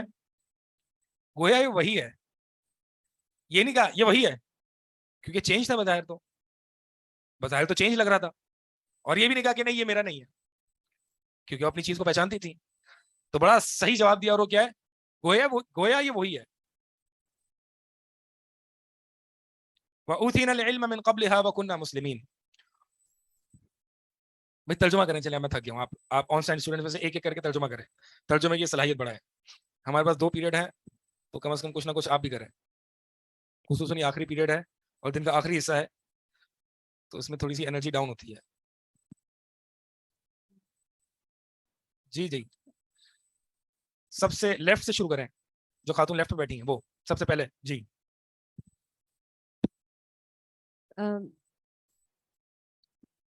اور اوتینا لایا گیا ہے ہمارے پاس. کیا اوتینا سے کرنا نا. جی, اوتینا لایا گیا ہے ہمارے پاس. لایا گیا ہے, دیا گیا ہے, دیا گیا ہے ہمیں ہمیں علم دیا اس گیا. سے پہلے یہ علم کیونکہ یہ منصوب وہ کیوں ہے؟ ہے مفعول ہے. مفعول بھی, جی مفعول اول ہے, مفعول ثانی ہے. مفعول ثانی, کیونکہ پھر مفعول مفعول اول اول کون سا ہے؟ نا ضمیر ہے. وہ مفعول نہیں, وہ نائب ضمیر ہے, وہ اچھا. نائب فاعل ہے. اچھا. ٹھیک ہے, تو یہ مفعول اول ہے, مفعول اگرچہ اوریجنل سینٹینس میں یہ مفعول ثانی ہے, تبھی اس کو نصب دیا گیا ہے. اچھا. جی, من قبل, ہمیں علم دیا گیا ہے, اس سے پہلے, اور ہاں, ہم ہیں مسلمان, اور ہم فرما بردار, وکننا, اور ہم ہیں مسلمین, اسلام لانے والے. جی آگے.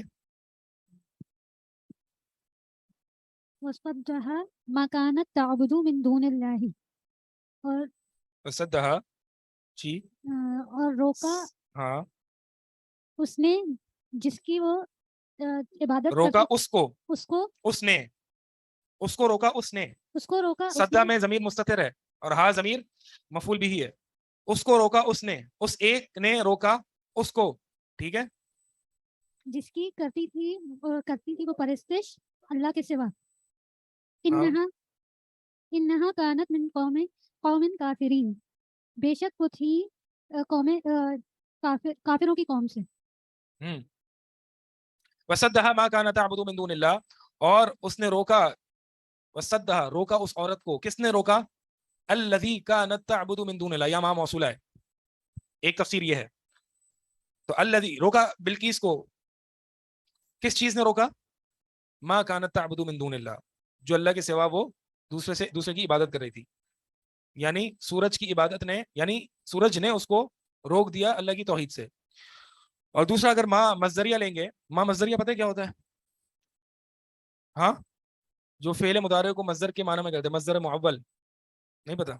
چلے ماں, یہ ماں موصولہ, یا آپ رہنے دیں اس کو, ماں موصولہ. ویسے ماں مصدریہ یہی ہوتا ہے کہ آگے جو فعل مضارع ہوتا ہے, ماں اس کو مصدر کے معنی میں کر دیتا ہے.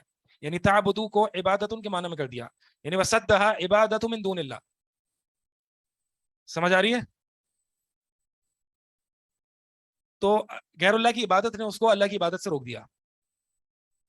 معنی یہ ہے, انہا کانت من قوم کافرین, بے شک وہ. اچھا, اب یہاں پہ یہ بتایا جا رہا ہے کہ بلقیس وہ جو ہے وہ متکبر نہیں تھی, ہٹ دھرمی نہیں تھی, کہ وہ توحید کی طرف نہیں آ رہی تھی, بلکہ اس کو توحید سے روکنے والی کیا چیز تھی؟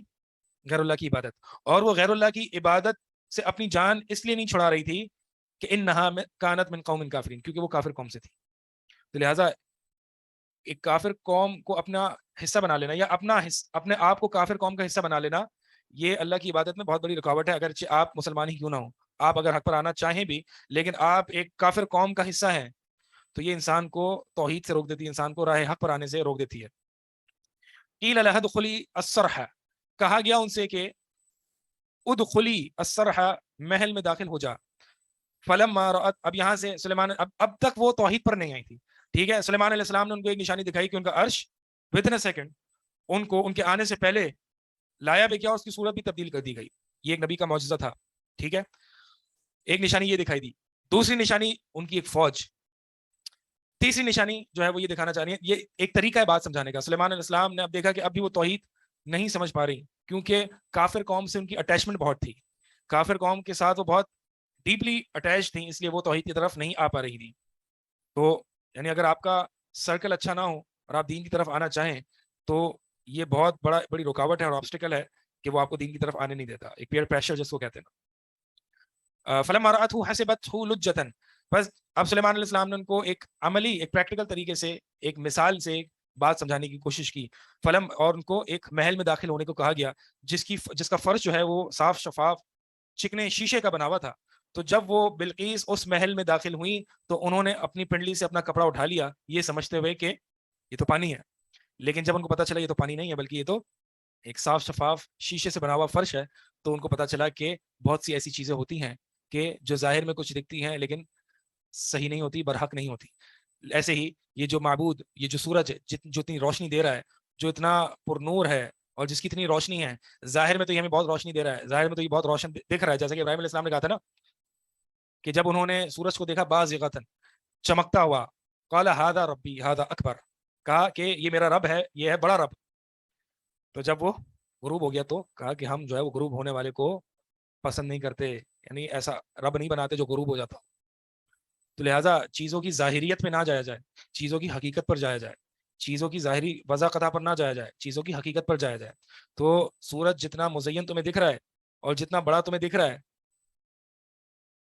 تو اس کی ظاہر سے ڈسیو نہ ہونا کہ یہ تمہارا معبود اور اس کی تم عبادت کرنے لگو, بلکہ یہ تو خود کنٹرول ہوا ہے, خود ایک وقت میں آتا ہے اور ایک وقت میں چلا جاتا ہے. تو اس کا مطلب ہے کوئی ذات ہے جو اس کو بھی کنٹرول کر رہی ہے. تو سلیمان علیہ السلام نے ایک پریکٹیکل طریقے سے اس کو سمجھانے کی کوشش کی. بہت دفعہ ایسا ہوتا ہے کہ انسان درس روس سے, باتوں سے لوگوں کو سمجھانے کی کوشش کر رہا ہوتا ہے, لیکن اس کو بات سمجھ میں نہیں آ رہی ہوتی. تو کیا پریکٹیکلی کچھ ایگزامپل کے ذریعے یا پریکٹیکل طریقے سے ایک کیس اسٹڈی کے ذریعے اس کو سمجھانے کی کوشش کرتا ہے, یا خود عمل کرنے کی کوشش کرتا ہے. جیسے کہ حدیبیہ کے مقام پر نبی صلی اللہ علیہ وسلم نے صحابہ سے کہا تھا کہ اپنے بال منڈوا لو اور آرام کھول دو, تو کسی نے عمل نہیں کیا. تو آپ صلی اللہ علیہ وسلم کی زوجہ آپ صلی اللہ علیہ وسلم کو بڑا مایوسی ہوئی کہ یہ کیوں عمل نہیں کر رہا ہے.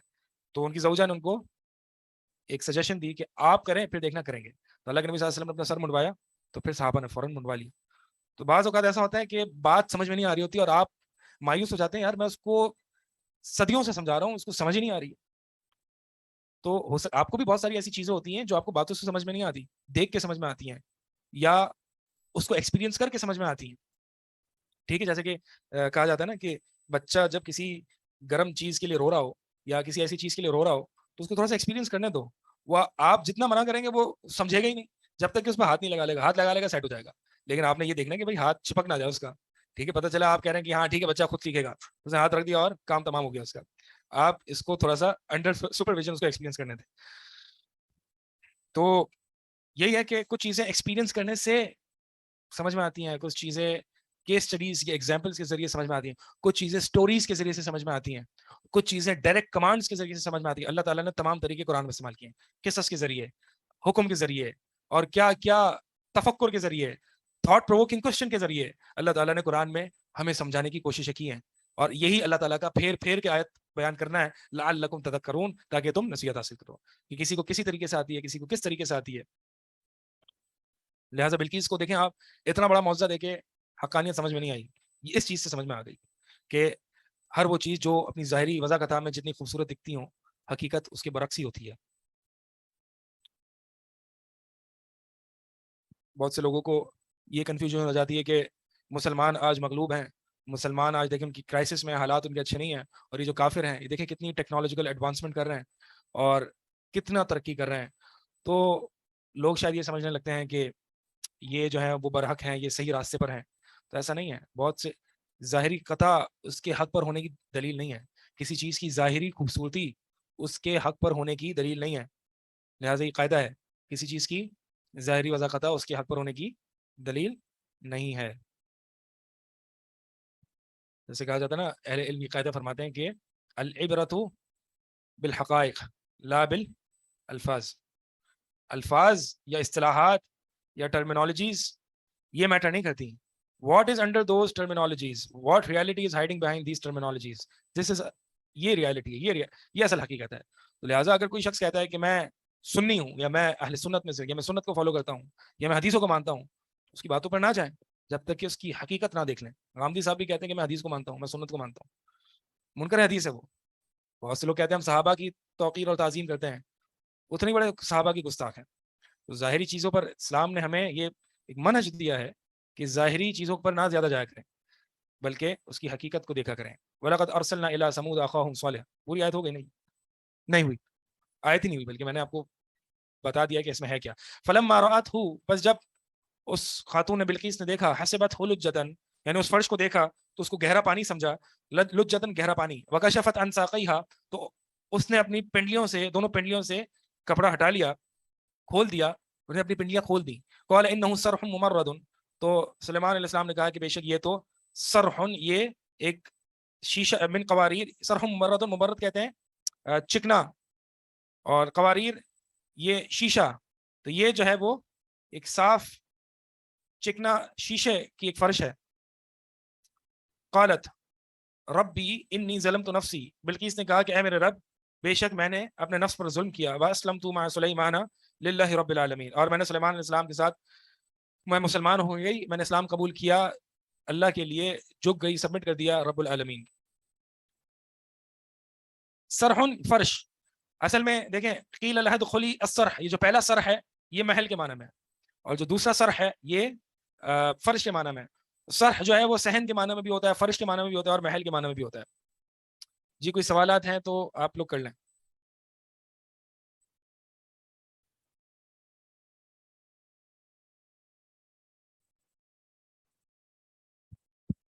شیخ میں پوچھوں؟ جی شیخ یہ جو محل سے یا فرش سے جو بلقیس کو سمجھ میں آیا، یہ مجھے سمجھ میں نہیں آ رہا کہ مطلب اسے کیسے ریئلائز ہوا کہ وہ جو سورج کی پرستش کرتی ہے وہ غلط ہے، مجھے ریلیٹ کرنے نہیں آ پا رہا. اچھا، یعنی جب انہوں نے یہ دیکھا کہ وہ شیشہ نہیں ہے، سوری وہ پانی نہیں ہے بلکہ وہ کیا ہے، شیشہ ہے. ظاہر میں تو وہ شیشہ دکھ رہا تھا، ظاہر میں تو وہ پانی دکھ رہا تھا، لیکن اصل حقیقت کیا تھی اس کی، وہ شیشہ تھا. تو اس سے انہوں نے یہ بات ایک کہہ لیں وہ تنبیہ ہوئی کہ ہر چیز جو ظاہریت، جس کی ظاہری وضاحت اچھی دکھائی دیتی ہے، ضروری نہیں وہ برحق ہو، ضروری نہیں وہ صحیح ہو. تو یہ جو سورج کی میں جو عبادت کرتی ہوں، یہ ظاہری بڑا روشن اور بڑا اچھا نمایاں دکھائی دیتا ہے اور بڑا دکھائی دیتا ہے، یعنی یہ انسان کی بنیادی ضرورت ہے، اور یہ یعنی ایک لائف سائیکل کا ایک بنیادی پارٹ ہے سورج. تو یہ جو ہمیں جتنا دکھائی دے رہا ہے تو ضروری نہیں کہ یہی خدا ہو.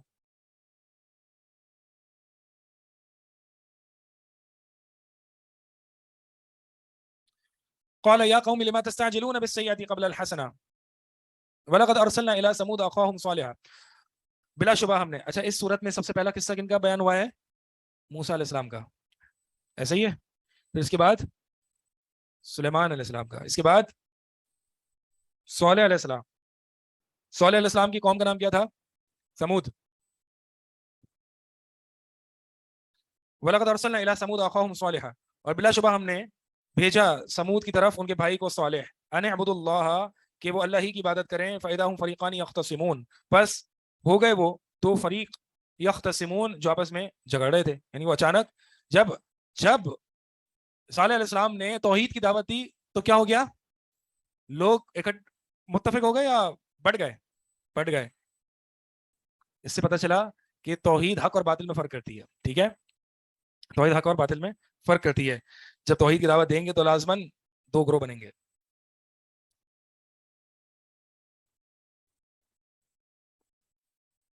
اور انبیاء علیہ السلام کی بنیادی جو دعوت تھی وہ کیا ہوتی ہے، توحید ہی ہوتی ہے. جیسے محمد صلی اللہ علیہ وسلم کے بارے میں بھی قریش مکہ کہتے تھے کہ یہ اپنے باپ کو بیٹے سے الگ کر دیا، بھائی کو بھائی سے الگ کر دیا، یہ تو تفرقہ ڈالنے آیا ہے. ٹھیک ہے. قال یا قوم لما تستعجلون بالسیئۃ قبل الحسنہ. اس متعلق میں نے ایک آج فیس بک پہ پوسٹ ڈالا ہے. کوئی میرے خیال میں مجھ سے پوچھ رہا تھا کہ میرا فیس بک اکاؤنٹ ہے یا نہیں ہے. جی فیس بک پہ ہم ظاہر ہو چکے ہیں، نمودار ہو چکے ہیں ہم جیسے نالائق لوگ. ٹھیک ہے، حنین حبیب کے نام سے ہی پیج ہے، اور اس پہ وقتاً فوقتاً جو ہے وہ کچھ آرٹیکلز ہم ڈال رہے ہوتے ہیں. سارا کانٹینٹ میرا ہی ہوتا ہے، میں ہی دے رہا ہوتا ہوں. اس کی ڈیزائننگ جو بھی ہے وہ کوئی اور کر رہا ہوتا ہے. ٹھیک ہے، تو میں نے اسی متعلق جو ہے کہ انبیاء علیہ السلام کی بنیادی دعوت جو ہوتی ہے وہ توحید ہوتی ہے، اور توحید کی دعوت آج مفقود ہے. شیخ صالح السندی جو عقیدے کے امام ہے سعودی میں، آج بھی مدینہ میں جامعہ اسلامیہ کے استاد ہیں، وہ کہتے ہیں کہ آج ہم دیکھتے ہیں کہ جو شرک ہے وہ امت میں اس لیے بڑھ رہا ہے کہ توحید کی طرف بلانے والے کم ہو گئے. اسی طرح بدعت بھی اس لیے بڑھ رہی ہے کہ سنت کی طرف بلانے والے کم ہو گئے. تو میں نے اس متعلق پوسٹ لکھا ہے، میں اس کو بھی ڈسکس نہیں کر رہا، وہ آپ انشاءاللہ دیکھ لیں اور پیج کو فالو بھی کر لیں، انشاءاللہ پوسٹ آتی رہیں گی. ٹھیک ہے جی، اس خیر کے کام میں آگے بڑھ چڑھ کر حصہ لیں.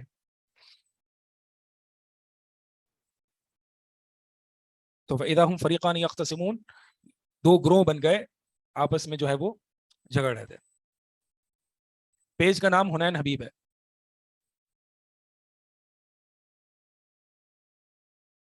قال یا قوم لما تستعجلون بالسیئة قبل الحسنہ.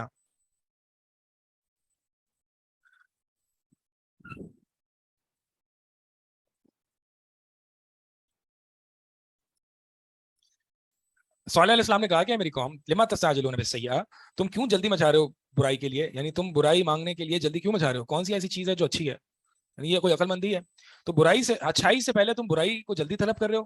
لولا تستغفرون اللہ لعلکم ترحمون، کیوں نہیں تم اللہ سے استغفار کرتے شاید کہ تم، تاکہ کہ تمہیں ترحمون، تم پر رحم کیا جائے. تو اصل کیا چیز ہے؟ اصل ایک عاجزی ہے کہ اپنی خطاؤں پر استغفار کیا جائے، لیکن تم جو ہے وہ ہٹ درمی ہے کہ تم عذاب کا مطالبہ کر رہے ہو. اصل میں یہ لوگ استہزاء کیا کرتے تھے، مذاق کیا کرتے تھے کہ اگر ٹھیک ہے واقعی تو عذاب سے ہمیں ڈراتا ہے تو لے عذاب کو لیا، ہم بھی یہی ہیں.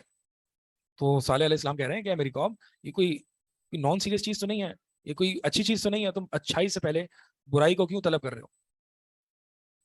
قالوا طیرنا بک وبمن معک، انہوں نے کہا، یعنی سمود نے، قوم سمود نے، اطیرنا بک، ہم نے بدشگونی لی ہے آپ سے، یعنی آپ کو منحوس جانا ہے، منحوس، آپ میں نحوست پائی ہے، وبمن معک، آپ میں اور آپ کے ساتھ جو متبعین ہیں. اصل میں یہ جو آپ نے یہ مسئلہ آج بھی پایا جاتا ہے، مولویوں کے ساتھ نحوست پایا جانا، یعنی کہتے ہیں کہ جتنی مصیبت آئی ہے مولوی آپس میں لڑتے رہتے ہیں نا، اس لیے آ گئی یہ آج بھی پایا جاتا ہے.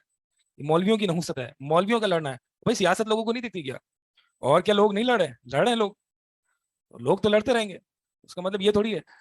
تو یہ پہلے کے زمانے میں بھی یہ مسئلہ تھا.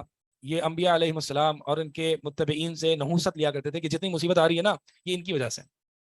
تو آج مولویوں کو بھی یہ کہا جاتا ہے کہ جتنی مصیبتیں آ رہی ہیں، جتنا وائلنس ہو رہا ہے، جتنی قتل و غارت ہو رہی ہے، جتنی بے دردی سے لوگوں کو قتل کیا جا رہا ہے، جتنا تفرقہ ڈالا جا رہا ہے، جتنی جو ہے امت کو الگ الگ کیا جا رہا ہے، پارا پارا کیا جا رہا ہے، وہ کون کر رہے ہیں؟ مولوی کر رہے ہیں. قال طائرکم عند اللہ، تو انہوں نے کہا صالح علیہ السلام نے، طائرکم عند اللہ، یہ جو بدشگونی ہے یہ تو اللہ ہی کے ہاں ہے، اللہ ہی کے پاس ہے، یعنی یہ کوئی ہماری نحوست نہیں ہے بلکہ یہ اللہ ہی کے حکم سے آتی ہے، سبب تم بنتے ہو.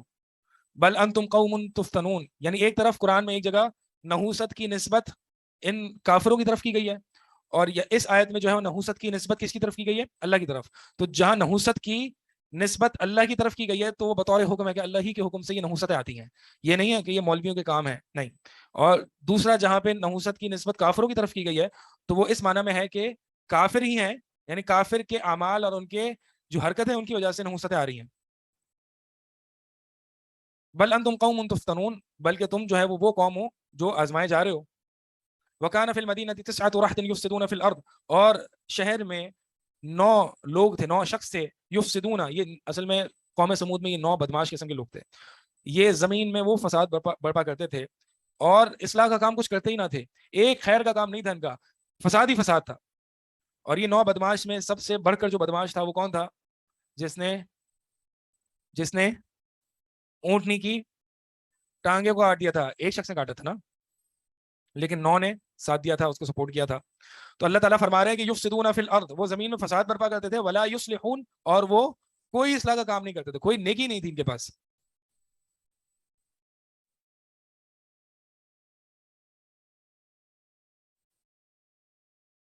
قالوا تقاسموا بالله لا نبيتنه واهله ثم لنقولن لوليه ما شهدنا مهلك اهله وانا لصادقون.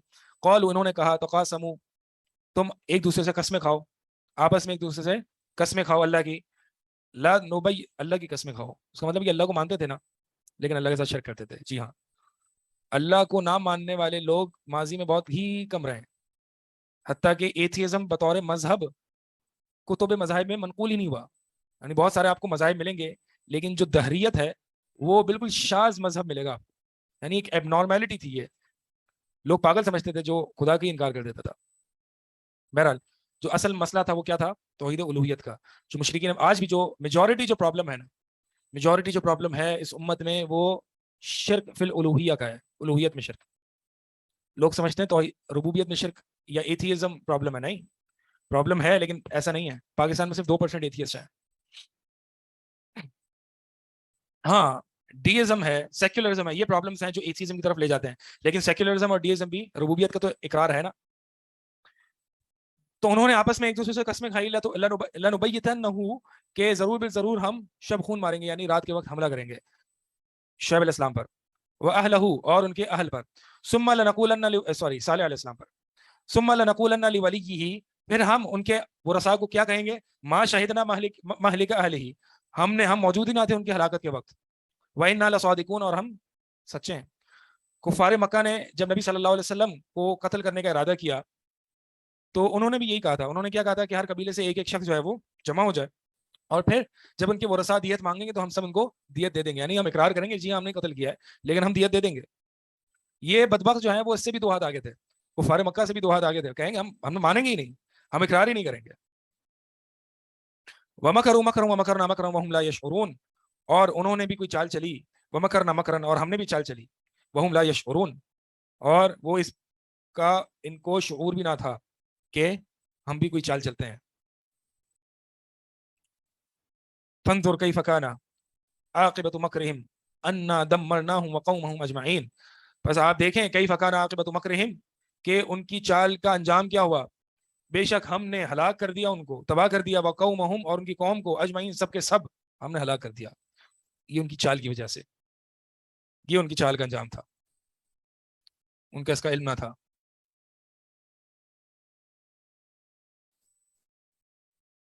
ڈی ایس کون ہوتے ہیں؟ آپ کا دلائل اسلام کا مجھے پیپر چیک کرنا پڑے گا دوبارہ۔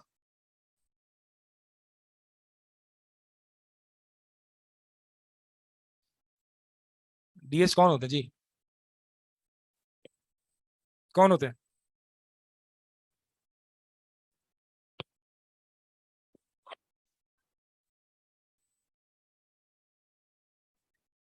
ہاں وہ کہتے ہیں کہ جو خدا موجود ہے اس نے سب کو پیدا کر کے چھوڑ دیا، اب وہ ایکٹیولی انٹروین نہیں کرتا۔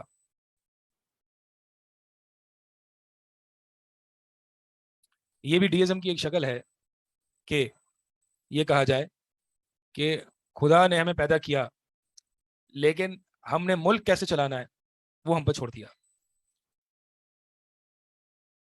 نہیں، قدریہ جو ہوتے ہیں وہ تقدیر کا انکار کرتے ہیں، قدریہ جو ہوتے ہیں وہ تقدیر کا انکار کرتے ہیں، یعنی ان کا تعلق صرف افعال عباد سے ہے، باقی ان کا یہ ہے کہ اللہ تعالیٰ ایکٹیولی انٹروین کرتا ہے ہر معاملے میں سوائے انسان کے افعال کے، کیونکہ انسان کے افعال جو ہے ان کا خالق خود ہے، یہ قدریہ کا عقیدہ ہے۔ فَتِلْكَ بُيُوتُهُمْ خَاوِيَةً بِمَا ظَلَمُوا تو یہ ہے ان کے گھر گرے ہوئے، خاویات کا معنی خالی بھی ہیں، گرے ہوئے بھی ہیں، بما ظلموا بسبب اس کے کہ جو انہوں نے ظلم کیا۔ ان فی ذلک لآیۃ لقوم یعلمون بے شک اس میں بڑی نشانی ہے ان لوگوں کے لیے جو علم رکھتے ہیں، جو جانتے ہیں، بڑی نشانی ہے۔ آج بھی دیکھیں فلڈز جو آ رہے ہیں، فتلک بیوتہم خاویۃ خالی بھی ہو گئے گھر اور گر بھی گئے ہیں گھر، بما ظلموا بسبب اس کے کہ جو انہوں نے ظلم کیا۔ ان فی ذلک لآیۃ ان فلڈز میں بہت بڑی نشانی ہے کن لوگوں کے لیے؟ جو لوگ علم رکھتے ہیں۔ سبحان اللہ، بہت سے لوگ وہاں جا کے بھی، لوگوں کی حالات دیکھ کے بھی اور شہر کے حالات بھی دیکھ کے بھی بے حس ہیں، تصویریں کھنچوا رہے ہیں کہ اپنی مطلب لوگوں کی مجبوریوں سے اپنی آرگنائزیشنز کو کیش کر رہے ہیں۔ میں ایک جگہ سے گزر رہا تھا، ایک چھوٹی سی گلی، اس میں 5 فلڈ ریلیف کے کیمپ سے 5، ہر ایک آرگنائزیشن، ہر ایک سیاسی پارٹی نے، پی ٹی آئی کا الگ تھا اور یو سی کا الگ کوئی کیمپ لگا ہوا تھا، فلاں آرگنائزیشن کا الگ تھا، سامنے آمنے سامنے۔ مطلب آپ بندوں کو بھی ضائع کر رہے ہیں، ریسورسز بھی ضائع کر رہے ہیں۔ یہ کیوں ہو رہا ہے کہ ہر بندے کو وہاں جانا ہے، ہر بندے کو وہاں جا کے کچھ نہ کچھ کرنا ہے؟ یہ کیوں ہو رہا ہے؟ مطلب آپ وہاں پہ جا کے لوگوں کا بوجھ بن جائیں گے۔ آپ ان لوگوں کو پیسے دے دیں یا سامان اکٹھا کر کے دے دیں جو کہ اس فیلڈ میں ایکسپرٹ ہیں۔ ہر بندے نے یہ اپنا واجب سمجھ لیا کہ بھائی ہماری اپنی آرگنائزیشن ہے، ہمارا اپنا نام ہے، تو ہمارا اپنا فلڈ ریلیف کا کوئی نہ کوئی چیریٹی فاؤنڈیشن ہونی چاہیے۔ ہر بندے نے یہ کام شروع کیا ہوا ہے، وہاں پہ جا کے آپ بوجھ بن رہے ہیں لوگوں کو، ایکسپرٹ نہیں ہیں آپ، بس بوجھ بنے ہوئے ہیں۔ لوگ آپ کو بچانے، میں نے ایسی ویڈیوز دیکھی ہیں کہ جو فلڈ ریلیف کے لیے گئے، جو لوگوں کو بچانے کے لیے گئے، لوگ ان کو بچانا شروع کر دیا۔ او بھائی، آپ جو ریلائبل قسم کے لوگ ہیں ان کو ان کی مدد کیجیے، اور یہ بے تو کیسے جو چھوٹے چھوٹے منہ اٹھا کے نکلے ہوئے ہیں ان کو بالکل بھی نہ دیجیے۔ ابھی میں جو MIRC والے کام کر رہے ہیں، المدینہ اسلامک ریسرچ سینٹر، یہ ان میں سے ایک شخص جو ہے مجھے بتا رہا تھا کہ وہ جب وہاں پہ راشن وغیرہ، جو بسکٹ کے پیکٹس ہیں یا راشن ہے یا چینی ہے یا چاول وغیرہ ہیں، یہ لے کے وہاں پہ جا رہے ہیں، صرف نو یوز۔ ان کے پاس لکڑی نہیں ہے کہ وہ راشن کو استعمال کر کے کھانا کس میں بنائیں گے، بس چولہے ہی نہیں ہے، چولہے تو کیا لکڑی نہیں ہے, پانی جمع ہے. ان کو تیار کھانا چاہیے. پتہ نہیں لوگ راشن جمع کر کے وہاں پہ کس کو دے رہے ہیں. تو انہوں نے کہا کہ بھائی راشن نہ دیں, کچھ پیسے دے دیں, کچھ بندے دے دیں, وہاں پہ کھانا پکاوا چاہیے لوگوں کو, پانی چاہیے. لوگ چینی اور پتہ نہیں کیا کیا دے رہے ہیں. بھائی وہ کیا چینی خالی کھائیں گے, کیا کریں گے؟ ٹھیک ہے کچھ جگہ کام آ سکتی ہے, لیکن کافی جگہ جو ہے وہ کہہ رہے ہیں کام نہیں آ رہی ہے راشن کی چیزیں. بہرحال تو بات یہ کر رہا تھا, پتہ نہیں کہاں سے کہاں نکل گئی. بات یہ کر رہا تھا کہ ایک عجیب سی بے حسی ہے خصوصاً ہمارے حکمرانوں کی طرف سے بھی, اور جو آرگنائزیشن وہاں پہ جا رہی ہیں وہ بھی اپنا نام کیش کر رہے ہیں, تصویریں کھنچوا رہے ہیں. وہاں پہ لوگ بھی یہ التجا کر رہے ہیں کہ ہماری تصویریں نہ کھنچوائیں بھائی, ہماری اپنی ایک وہ ہے, ایک عزت ہے. لوگ پتہ نہیں کیسے ہیں. تو ان فی ذلک لآیۃ لقوم یعلمون. اچھا, میں ایک جگہ جمعہ خطبے میں میں نے یہ بات کہی کہ یہ سیلاب جو آ رہا ہے, ہم کراچی میں رہ رہے ہیں, ہم آج کراچی میں کس لیے رو رہے ہیں, کس لیے ہم اتنا مایوس ہو رہے ہیں کہ آج سڑکوں پہ تھوڑے سے کھڈے زیادہ ہو گئے یار, لوگوں کے گھر تباہ ہو گئے, لوگوں کے کاروبار ختم ہو گئے. ٹھیک ہے, تو اللہ کے نبی صلی اللہ علیہ وسلم نے بھی یہی فرمایا کہ آپ نے دنیاوی معاملے میں اپنے سے نیچے لوگوں کو دیکھنا ہے, اپنے سے اوپر لوگوں کو نہیں دیکھنا. تو اگر آپ ہر وقت روتے رہیں گے تو پھر اللہ کا شکر نہیں ادا کر سکتے. لہٰذا ان لوگوں کی طرف دیکھیں کہ ان کے گھر بار اور کاروبار سب تباہ ہو گئے. آپ جو ہے وہ چھوٹی چھوٹی کراچی میں جو پریشانیاں آئیں گی اس پہ رو رہے ہیں آپ. تو ایک صاحب آ کے کہتے ہیں کہ آپ پیپلز پارٹی سے ہیں. میں نے کہا کیوں بھائی؟ کہہ رہے ہیں کہ آپ کو چاہیے تھا کہ آپ حکومت کے خلاف بولتے. یہ حکومت کی نااہلی ہے کہ انہوں نے سڑکیں نہیں بنائی اور انہوں نے یہ کیا اور وہ کیا. میں نے کہا کہ یار میں آپ کو جو میں پوائنٹ بتانا چاہ رہا تھا وہ کیا تھا, وہ کچھ اور تھا. کسی بھی مصیبت کو دیکھنے کے دو انداز ہوتے ہیں. ایک تو اکاؤنٹیبلٹی والا انداز ہوتا ہے کہ بالکل نااہلی ہے حکومت کی, ایک یہ نظر ہوتی ہے. ایک نظر یہ ہوتی ہے کہ اللہ نے ہمیں بہت سے لوگوں سے بہتر رکھا ہے. اور آپ مجھے بتائیں کہ یہ جو تکلیف, یہ جو کراچی والوں کو یا عموماً یا پورا پاکستان کتنا برے طریقے سے متاثر ہے, یہ جو تکلیفیں آتی ہیں یہ انسان بما ظلم لکھا ہوا ہے نا, اپنے گناہوں کی وجہ سے. آپ حکمرانوں کو ہی کوس رہے ہیں. مجھے یہ بتائیں کہ کیا حکمران, آپ کے حکمران نااہل ہو سکتے تھے آپ کے حقوق ادا, یعنی ایسا ممکن تھا کہ آپ کے حکمران آپ کو حقوق دینا چاہ رہے ہوں لیکن اللہ نے ان کو روک لیا ہو؟ کیا یہ اللہ کی حکم سے یہ ساری چیزیں نہیں ہو رہی؟ انسان کو جب تکلیفیں آتی ہیں تو ان کی گناہوں کے سبب آتی ہے, وہ حکمرانوں کی طرف سے بھی آتی ہیں, وہ اور دیگر آزمائشوں کی طریقے سے بھی آتی ہیں. تو لہٰذا ہم جو بہت جلدی لوگوں پر غصہ ہو جاتے ہیں, ہم یہ سوچیں کہ بھائی یہ تمام پیشانیاں اللہ کے کنٹرول میں ہیں, یہ اللہ کی طرف سے ہمارے پر پریشانی ہے. تو ہمیں پہلے تو اپنے آپ کو سیدھا کرنا چاہیے اور پھر لوگوں کو بھی دیکھنا چاہیے. لیکن ہم سارا بلیم جو ہے وہ دوسروں پر ڈال دیتے ہیں. تو بہرحال اس اللہ تعالیٰ نے, یہ اللہ تعالیٰ کی فوجوں میں سے ایک فوج ہے, وما یعلم جنود ربک الا ہو, اللہ کی فوج کو نہیں جانتا سوائے اللہ ہی. اللہ کی فوج میں سے ایک یہ سلابی ریلا فوج ہے, ہوائیں فوج ہیں, ملائکہ فوج ہیں, اور کیا کیا فوجیں نہیں ہیں, اللہ کی فوجیں ہیں. یہ اللہ کی فوجیں ہیں. کس طریقے سے بے بس اور لاچار ہو کے انسان جو ہے وہ بالکل ایک لمحے سے دوسرے لمحے کیا ہو جاتا ہے. یہ ایک واقعی نشانی اللہ کی کہ اللہ کا عذاب, اللہ کی پکڑ بڑی سخت ہے, اور ہمیں نہیں پتا کہ ہم کب تک محفوظ ہیں, کیا ہم موت کے لیے تیار ہیں, کیا ہم نے آخرت کے لیے تیاری کی ہے.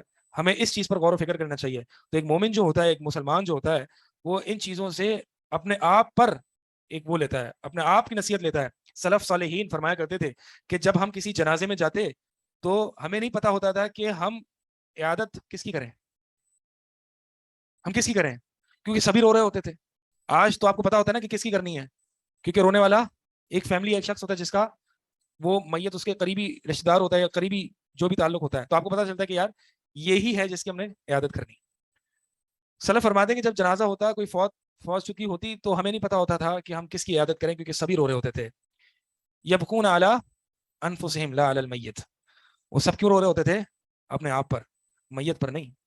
کہ سلف جب میت کو اٹینڈ کرنے جاتے, فیونرل کو جب اٹینڈ کرنے جاتے, تو اپنی موت یاد آتی تھی, اس لیے رو رہے ہوتے تھے. یہ وہ حال تھا. اور آج ہم قبروں کو دیکھ کے, اللہ کی اتنی بڑی فوج کو دیکھ کے, دیکھیں تو صحیح طرح ویڈیوز دیکھیں اس کی, کس طرح سے یہ اللہ کی فوج جو ہے وہ گھروں در گھروں اور ہوٹلز کو جو ہے وہ اکھیڑ کے رکھ دیا لمحے بھر. یہ اللہ کی فوج ہے, یہ اللہ کی تعظیم ہے, یہ اللہ کی پکڑ ہے. اس کو دیکھ کے واقعی ایک دل میں اللہ کے لیے خوف اور اللہ کا ڈر اور اللہ کی پکڑ کا شدید احساس ہوتا ہے انسان کو, کہ اللہ جب پکڑنے پہ آتا ہے تو کیسے پکڑتا ہے. فاخذهم اخذۃ الرابیہ, بڑی سخت پکڑتا ہے وہ. ان فی ذلک لآیۃ لقوم یعلمون. تو یہ نشانیاں, یہ واعظ و نصیحت اس سیلابی ریلے سے کتنے لوگوں نے لی ہے. ٹھیک ہے, انسانیت کی خدمت بہت سے لوگوں نے کی ہے, ایک بے دین نے بھی کیا ہے, ایک دیندار نے بھی کیا ہے, لیکن اس سے واقعی جو نشانی پکڑنی ہے, جو اپنے آپ کو سدھارنا ہے, وہ کتنے لوگوں نے کیا؟ بہت تھوڑے لوگوں نے کیا ہوگا. اس کی بڑی کمی ہے. وَأَنجَيْنَا الَّذِينَ آمَنُوا وَأَنجَيْنَا, اور ہمیں لوگوں کو بتانے کی بھی ضرورت ہے کہ بھائی اللہ کی نشانیاں ہیں, ٹھیک ہے, ایک انسانیت کی خدمت یہ الگ ایسپیکٹ ہے, لیکن اس کو یہ بہت بڑا ایسپیکٹ ہے کہ اس ایسپیکٹ سے بھی اس کو دیکھا جائے. آج جگہ جگہ ہم یہی صرف سنتے ہیں کہ ان کی خدمت کی جائے اور اپنے بھائیوں کی خدمت کی جائے, بہت اچھی بات ہے, یہ ایک ایسپیکٹ ہے. اس سے بڑا ایسپیکٹ ہے اس سے واضح نصیحت لینا, جو کہ بہت ہی پتہ نہیں چند گنے چنے لوگوں نے بیان کی ہوگی اور سنی ہوگی تو سنی ہوگی, یا اس سے واضح نصیحت لی ہوگی. وَأَنجَيْنَا الَّذِينَ آمَنُوا وَكَانُوا يَتَّقُونَ, اور ہم نے بچا لیا ان لوگوں کو جو ایمان لائے اور انہوں نے تقوی اختیار کیا. کن کو بچا لیا ہم نے؟ جو ایمان لائے اور وہ اللہ سے ڈرتے رہے. لوط علیہ السلام کا اگلا واقعہ ذکر ہو رہا ہے. کوئی سوال ہے تو سوال کر لیں.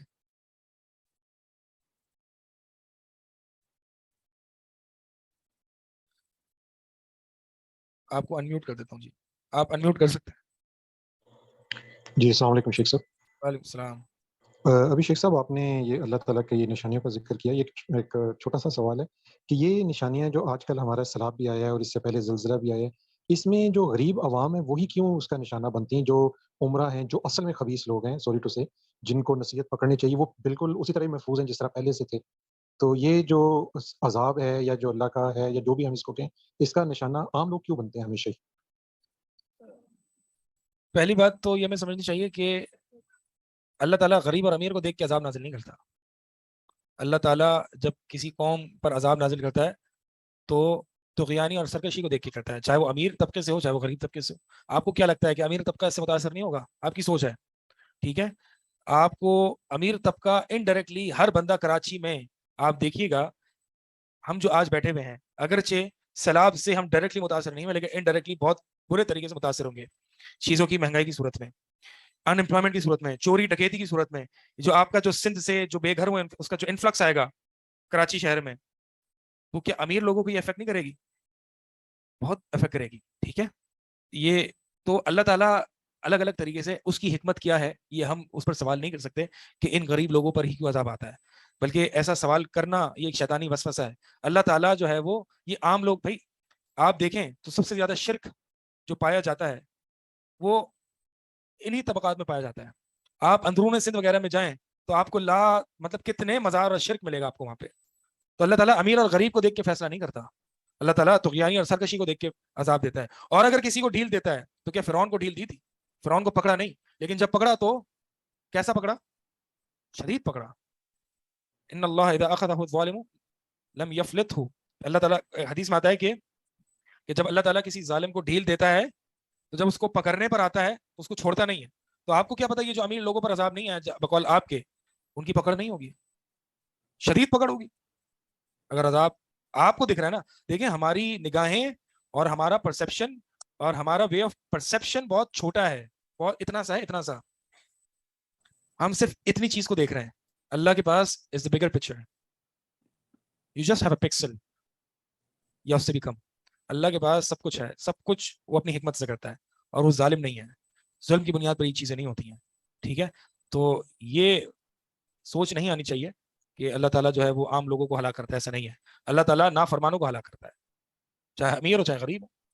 امیر کو پکڑے گا, اگر امیر سرکش ہوگا تو اس کو ڈھیل دے رہا ہے اللہ تعالیٰ, اور پکڑے گا تو دنیا میں ایسا پکڑے گا کہ چھوڑے گا نہیں. کیا آپ کو کیا لگتا ہے یہ جو سیاستدان درندے قسم کے سیاستدان ہیں پاکستان کے, کوئی حس نہیں ہے, کوئی بے دردی ہے, کوئی عوام الناس کے لیے کوئی سافٹ ہارٹ نہیں ہے, بے دردی ہے, درندے سے بھی اوپر کا لیول ہے ان کا. کیا یہ جی رہے ہیں؟ آپ کو کیا لگتا ہے اللہ ان سے خوش ہے؟ ہمیں نہیں پتا. لیکن کیا ان کا زندہ رہنا, ان پر عذاب نہ آنا, کیا یہ اس بات کی دلیل ہے کہ اللہ ان سے خوش ہے؟ نہیں. ہو سکتا ہے اللہ ڈھیل دے رہا ہو, ٹھیک ہے جی. سوال اور کوئی؟ سر مجھے اس بارے میں جو انہوں نے کہا, اس بارے میں ایک چیز میں نے حضرت عزیر علیہ السلام کے بارے میں پڑھی تھی کہ سورہ بقرہ میں جو تھا کہ وہ ایک جگہ سے گزرے جہاں پر پوری الٹی پڑی ہوئی تھی بستیاں. انہوں نے دل میں سوچا کہ اللہ اس میں تو بہت سے ایسے لوگ ہوں گے جو نیک بھی ہوں گے, تو آپ نے پوری بستی کو کیوں الٹ دیا؟ اس میں توحید والے بھی تھے. تو ان کی آنکھ لگ گئی اور ان کے پیر میں ایک چیٹی نے کاٹ لیا, تو وہ اٹھے اور ساری چیٹیوں کو انہوں نے کچل دیا. تو ان کا جواب مل گیا تھا کہ کیا تو ایک نے تھا, کیا تو تھوڑے لوگوں نے تھا, سب کو اللہ, تم نے چیٹیوں کو سب کو کیوں ایک ساتھ کچل دیا؟ تو اللہ تعالیٰ کا عذاب ہے وہ ظاہر, اس میں سارے لوگ پھر جاتے ہیں ایک ساتھ. اب اللہ تعالیٰ بہتر جانتا ہے, حکمت والا ہے, لیکن ہمیں نہیں پتا, ہم اس کی حکمت تک نہیں پہنچ سکتے اللہ تعالیٰ کی. سر میرا ایک کوشچن ہے اسی سے ریلیٹڈ مطلب وہ جو قوم کرتی ہے تو ان کو اللہ تعالیٰ محفوظ رکھتا ہے، اور جب کسی مطلب قوم میں امر بالمعروف اور نہی عن المنکر ختم ہو جاتا ہے تو پھر مطلب جو ہے نا وہ سارے ہی اس کے گناہوں کے ذمہ دار ہوتے ہیں. ہمارے معاشرے میں جو جتنی پہلی قومیں گزری ہیں ان ساری قوموں کے جو ہے نا جو برائیاں تھیں وہ ساری ہماری قوم کے اندر آ چکی ہیں آلریڈی. تو مطلب اس کو صحیح کرنے والا کوئی بھی نہیں ہے اور نہ کوئی کرتا ہے. اللہ مطلب ہمارے ملک کے اندر اچھے لوگ بھی ہیں، بڑے اچھے اچھے لوگ ہیں الحمدللہ، اللہ تعالیٰ نے ان کو دین کا کام کرنے کی صلاحیت دی ہے، وہ کر بھی رہے ہیں، لیکن قوم کی حالت نہیں بدلتی. میرا یہ کہنے کا مطلب ہے کہ قوم نہیں بدل رہی، اپنے آپ کو بدلنا نہیں چاہ رہی یا بدل نہیں رہی. تو مطلب اس حوالے سے مطلب اگر آپ مطلب صرف میری بات پاکستان کے حوالے سے نہیں ہے، صرف پوری مسلم امہ کو دیکھیں. میرے دوست ہیں، میں خود بھی باہر ہوں، تو مختلف کنٹریز میں میرے دوست ہیں جو ان عرب کنٹریز کی بھی یہی حالت ہے، بہت بری حالت ہے، بلکہ ہم سے بھی بری حالت ہے. مثلا مراکو کی میں اگزامپل دوں گا، میرے دوست ہیں یہاں نیبر ہیں، وہ بتاتے ہیں کہ کس طریقے سے ان کے ملک میں کیا ہو رہا ہے. اسی طرح باقی کنٹریز کا بھی آ رہا ہے. یہ مسلم امہ کا جس طرح سے حال ہے اس کو کوئی بدلنے کی ضرورت ہے، میرا تو خیال ہے اس ٹائم. تو ادروائز امت مسلمہ کو بدلنے کی ضرورت ہے، تبدیل ہونے کی ضرورت ہے، اور تبدیل ایسی ہوگی اس امت کی اصلاح سلف فرماتے ہیں کہ نہیں ہوگی الا یہ کہ جس سے امت کی پہلے حصے کی اصلاح نہ ہوئی تھی، اور وہ توحید. آج لوگوں نے توحید کو چھوڑ دیا. توحید کو چھوڑ دیں، آپ کی امت کی اصلاح نہیں ہوگی. آپ یونٹی کے نعرے لگاتے رہیں، آپ امت میں اتفاق پیدا کرنے کی کوششیں کرتے رہیں، امت کی اصلاح نہیں ہوگی جب تک کہ توحید نہیں آئے گی. توحید آئے گی، توحید اسٹیبلش ہوگی تو امت کی اصلاح ہوگی، ورنہ جتنے بھی آپ دین کی دعوتیں دیتے رہیں، اگر دین کی دعوت میں توحید نہیں ہے امت کی اصلاح نہیں ہوگی. جی آن سائٹ سسٹر کا ایک سوال ہے. ٹھیک ہے، آن لائن ہم سوال نہیں لے رہے، باقی نماز کا بھی وقت ہو رہا ہے. جی آپ پوچھ لیا. شیخ اس میں جو انہوں نے یہ سوال کیا تھا کہ عذاب والا، یہ جو ہے آج کل ایک بہت زیادہ بحث چھڑی ہوئی ہے کہ یہ آزمائش ہے یا عذاب. تو اس کے حساب سے انہوں نے یہ چیز کہی تھی کہ اگر یہ عذاب ہوتا اور یہ آزمائش ہے، عذاب نہیں ہے، تو ہم لوگ یہ اس کو کس طریقے سے پہچانیں گے کہ یہ آزمائش ہے یا عذاب ہے؟ ہم لوگ اس کو کس طریقے سے پہچانیں گے کہ یہ جو پاکستان میں حالات چل رہے ہیں یہ آزمائش ہے، عذاب ہے؟ دیکھیں، اگر تو نیک آدمی پر اس طرح کی مصیبتیں آتی ہیں تو اس کے لیے کیا ہے؟ یہ آزمائش اس کے لیے. بلکہ نیک آدمی پر جب یہ مصیبتیں آتی ہیں تو اس کے لیے آزمائش سے بہتر لفظ ہم یہ کہہ سکتے ہیں کہ اس کے لیے درجات میں بلندی کا ایک ذریعہ ہے. اللہ تعالیٰ جب ایک بندے کو ایک مقام دینا چاہتا ہے، جیسے کہ یوسف علیہ السلام کے ساتھ ہوا تھا، اللہ تعالیٰ جب ایک بندے کو دنیا میں یا آخرت میں ایک مقام دینا چاہتا ہے، لیکن اس کے اعمال ایسے نہیں ہوتے کہ وہ اس مقام تک پہنچ جائے، تو اللہ تعالیٰ اس کو تکلیفوں میں مبتلا کرتا ہے، مصیبتیں دیتا ہے، یہاں تک کہ اس کا رینک ایلیویٹ ہو جائے، اس کا رینک بڑھ جائے. اور اگر فاسق فاجر قسم کا ہے تو اس پر اگر کوئی مصیبت اس طرح کے عذاب آتے ہیں تو اس کے لیے وہ پنشمنٹ ہے، عذاب. جی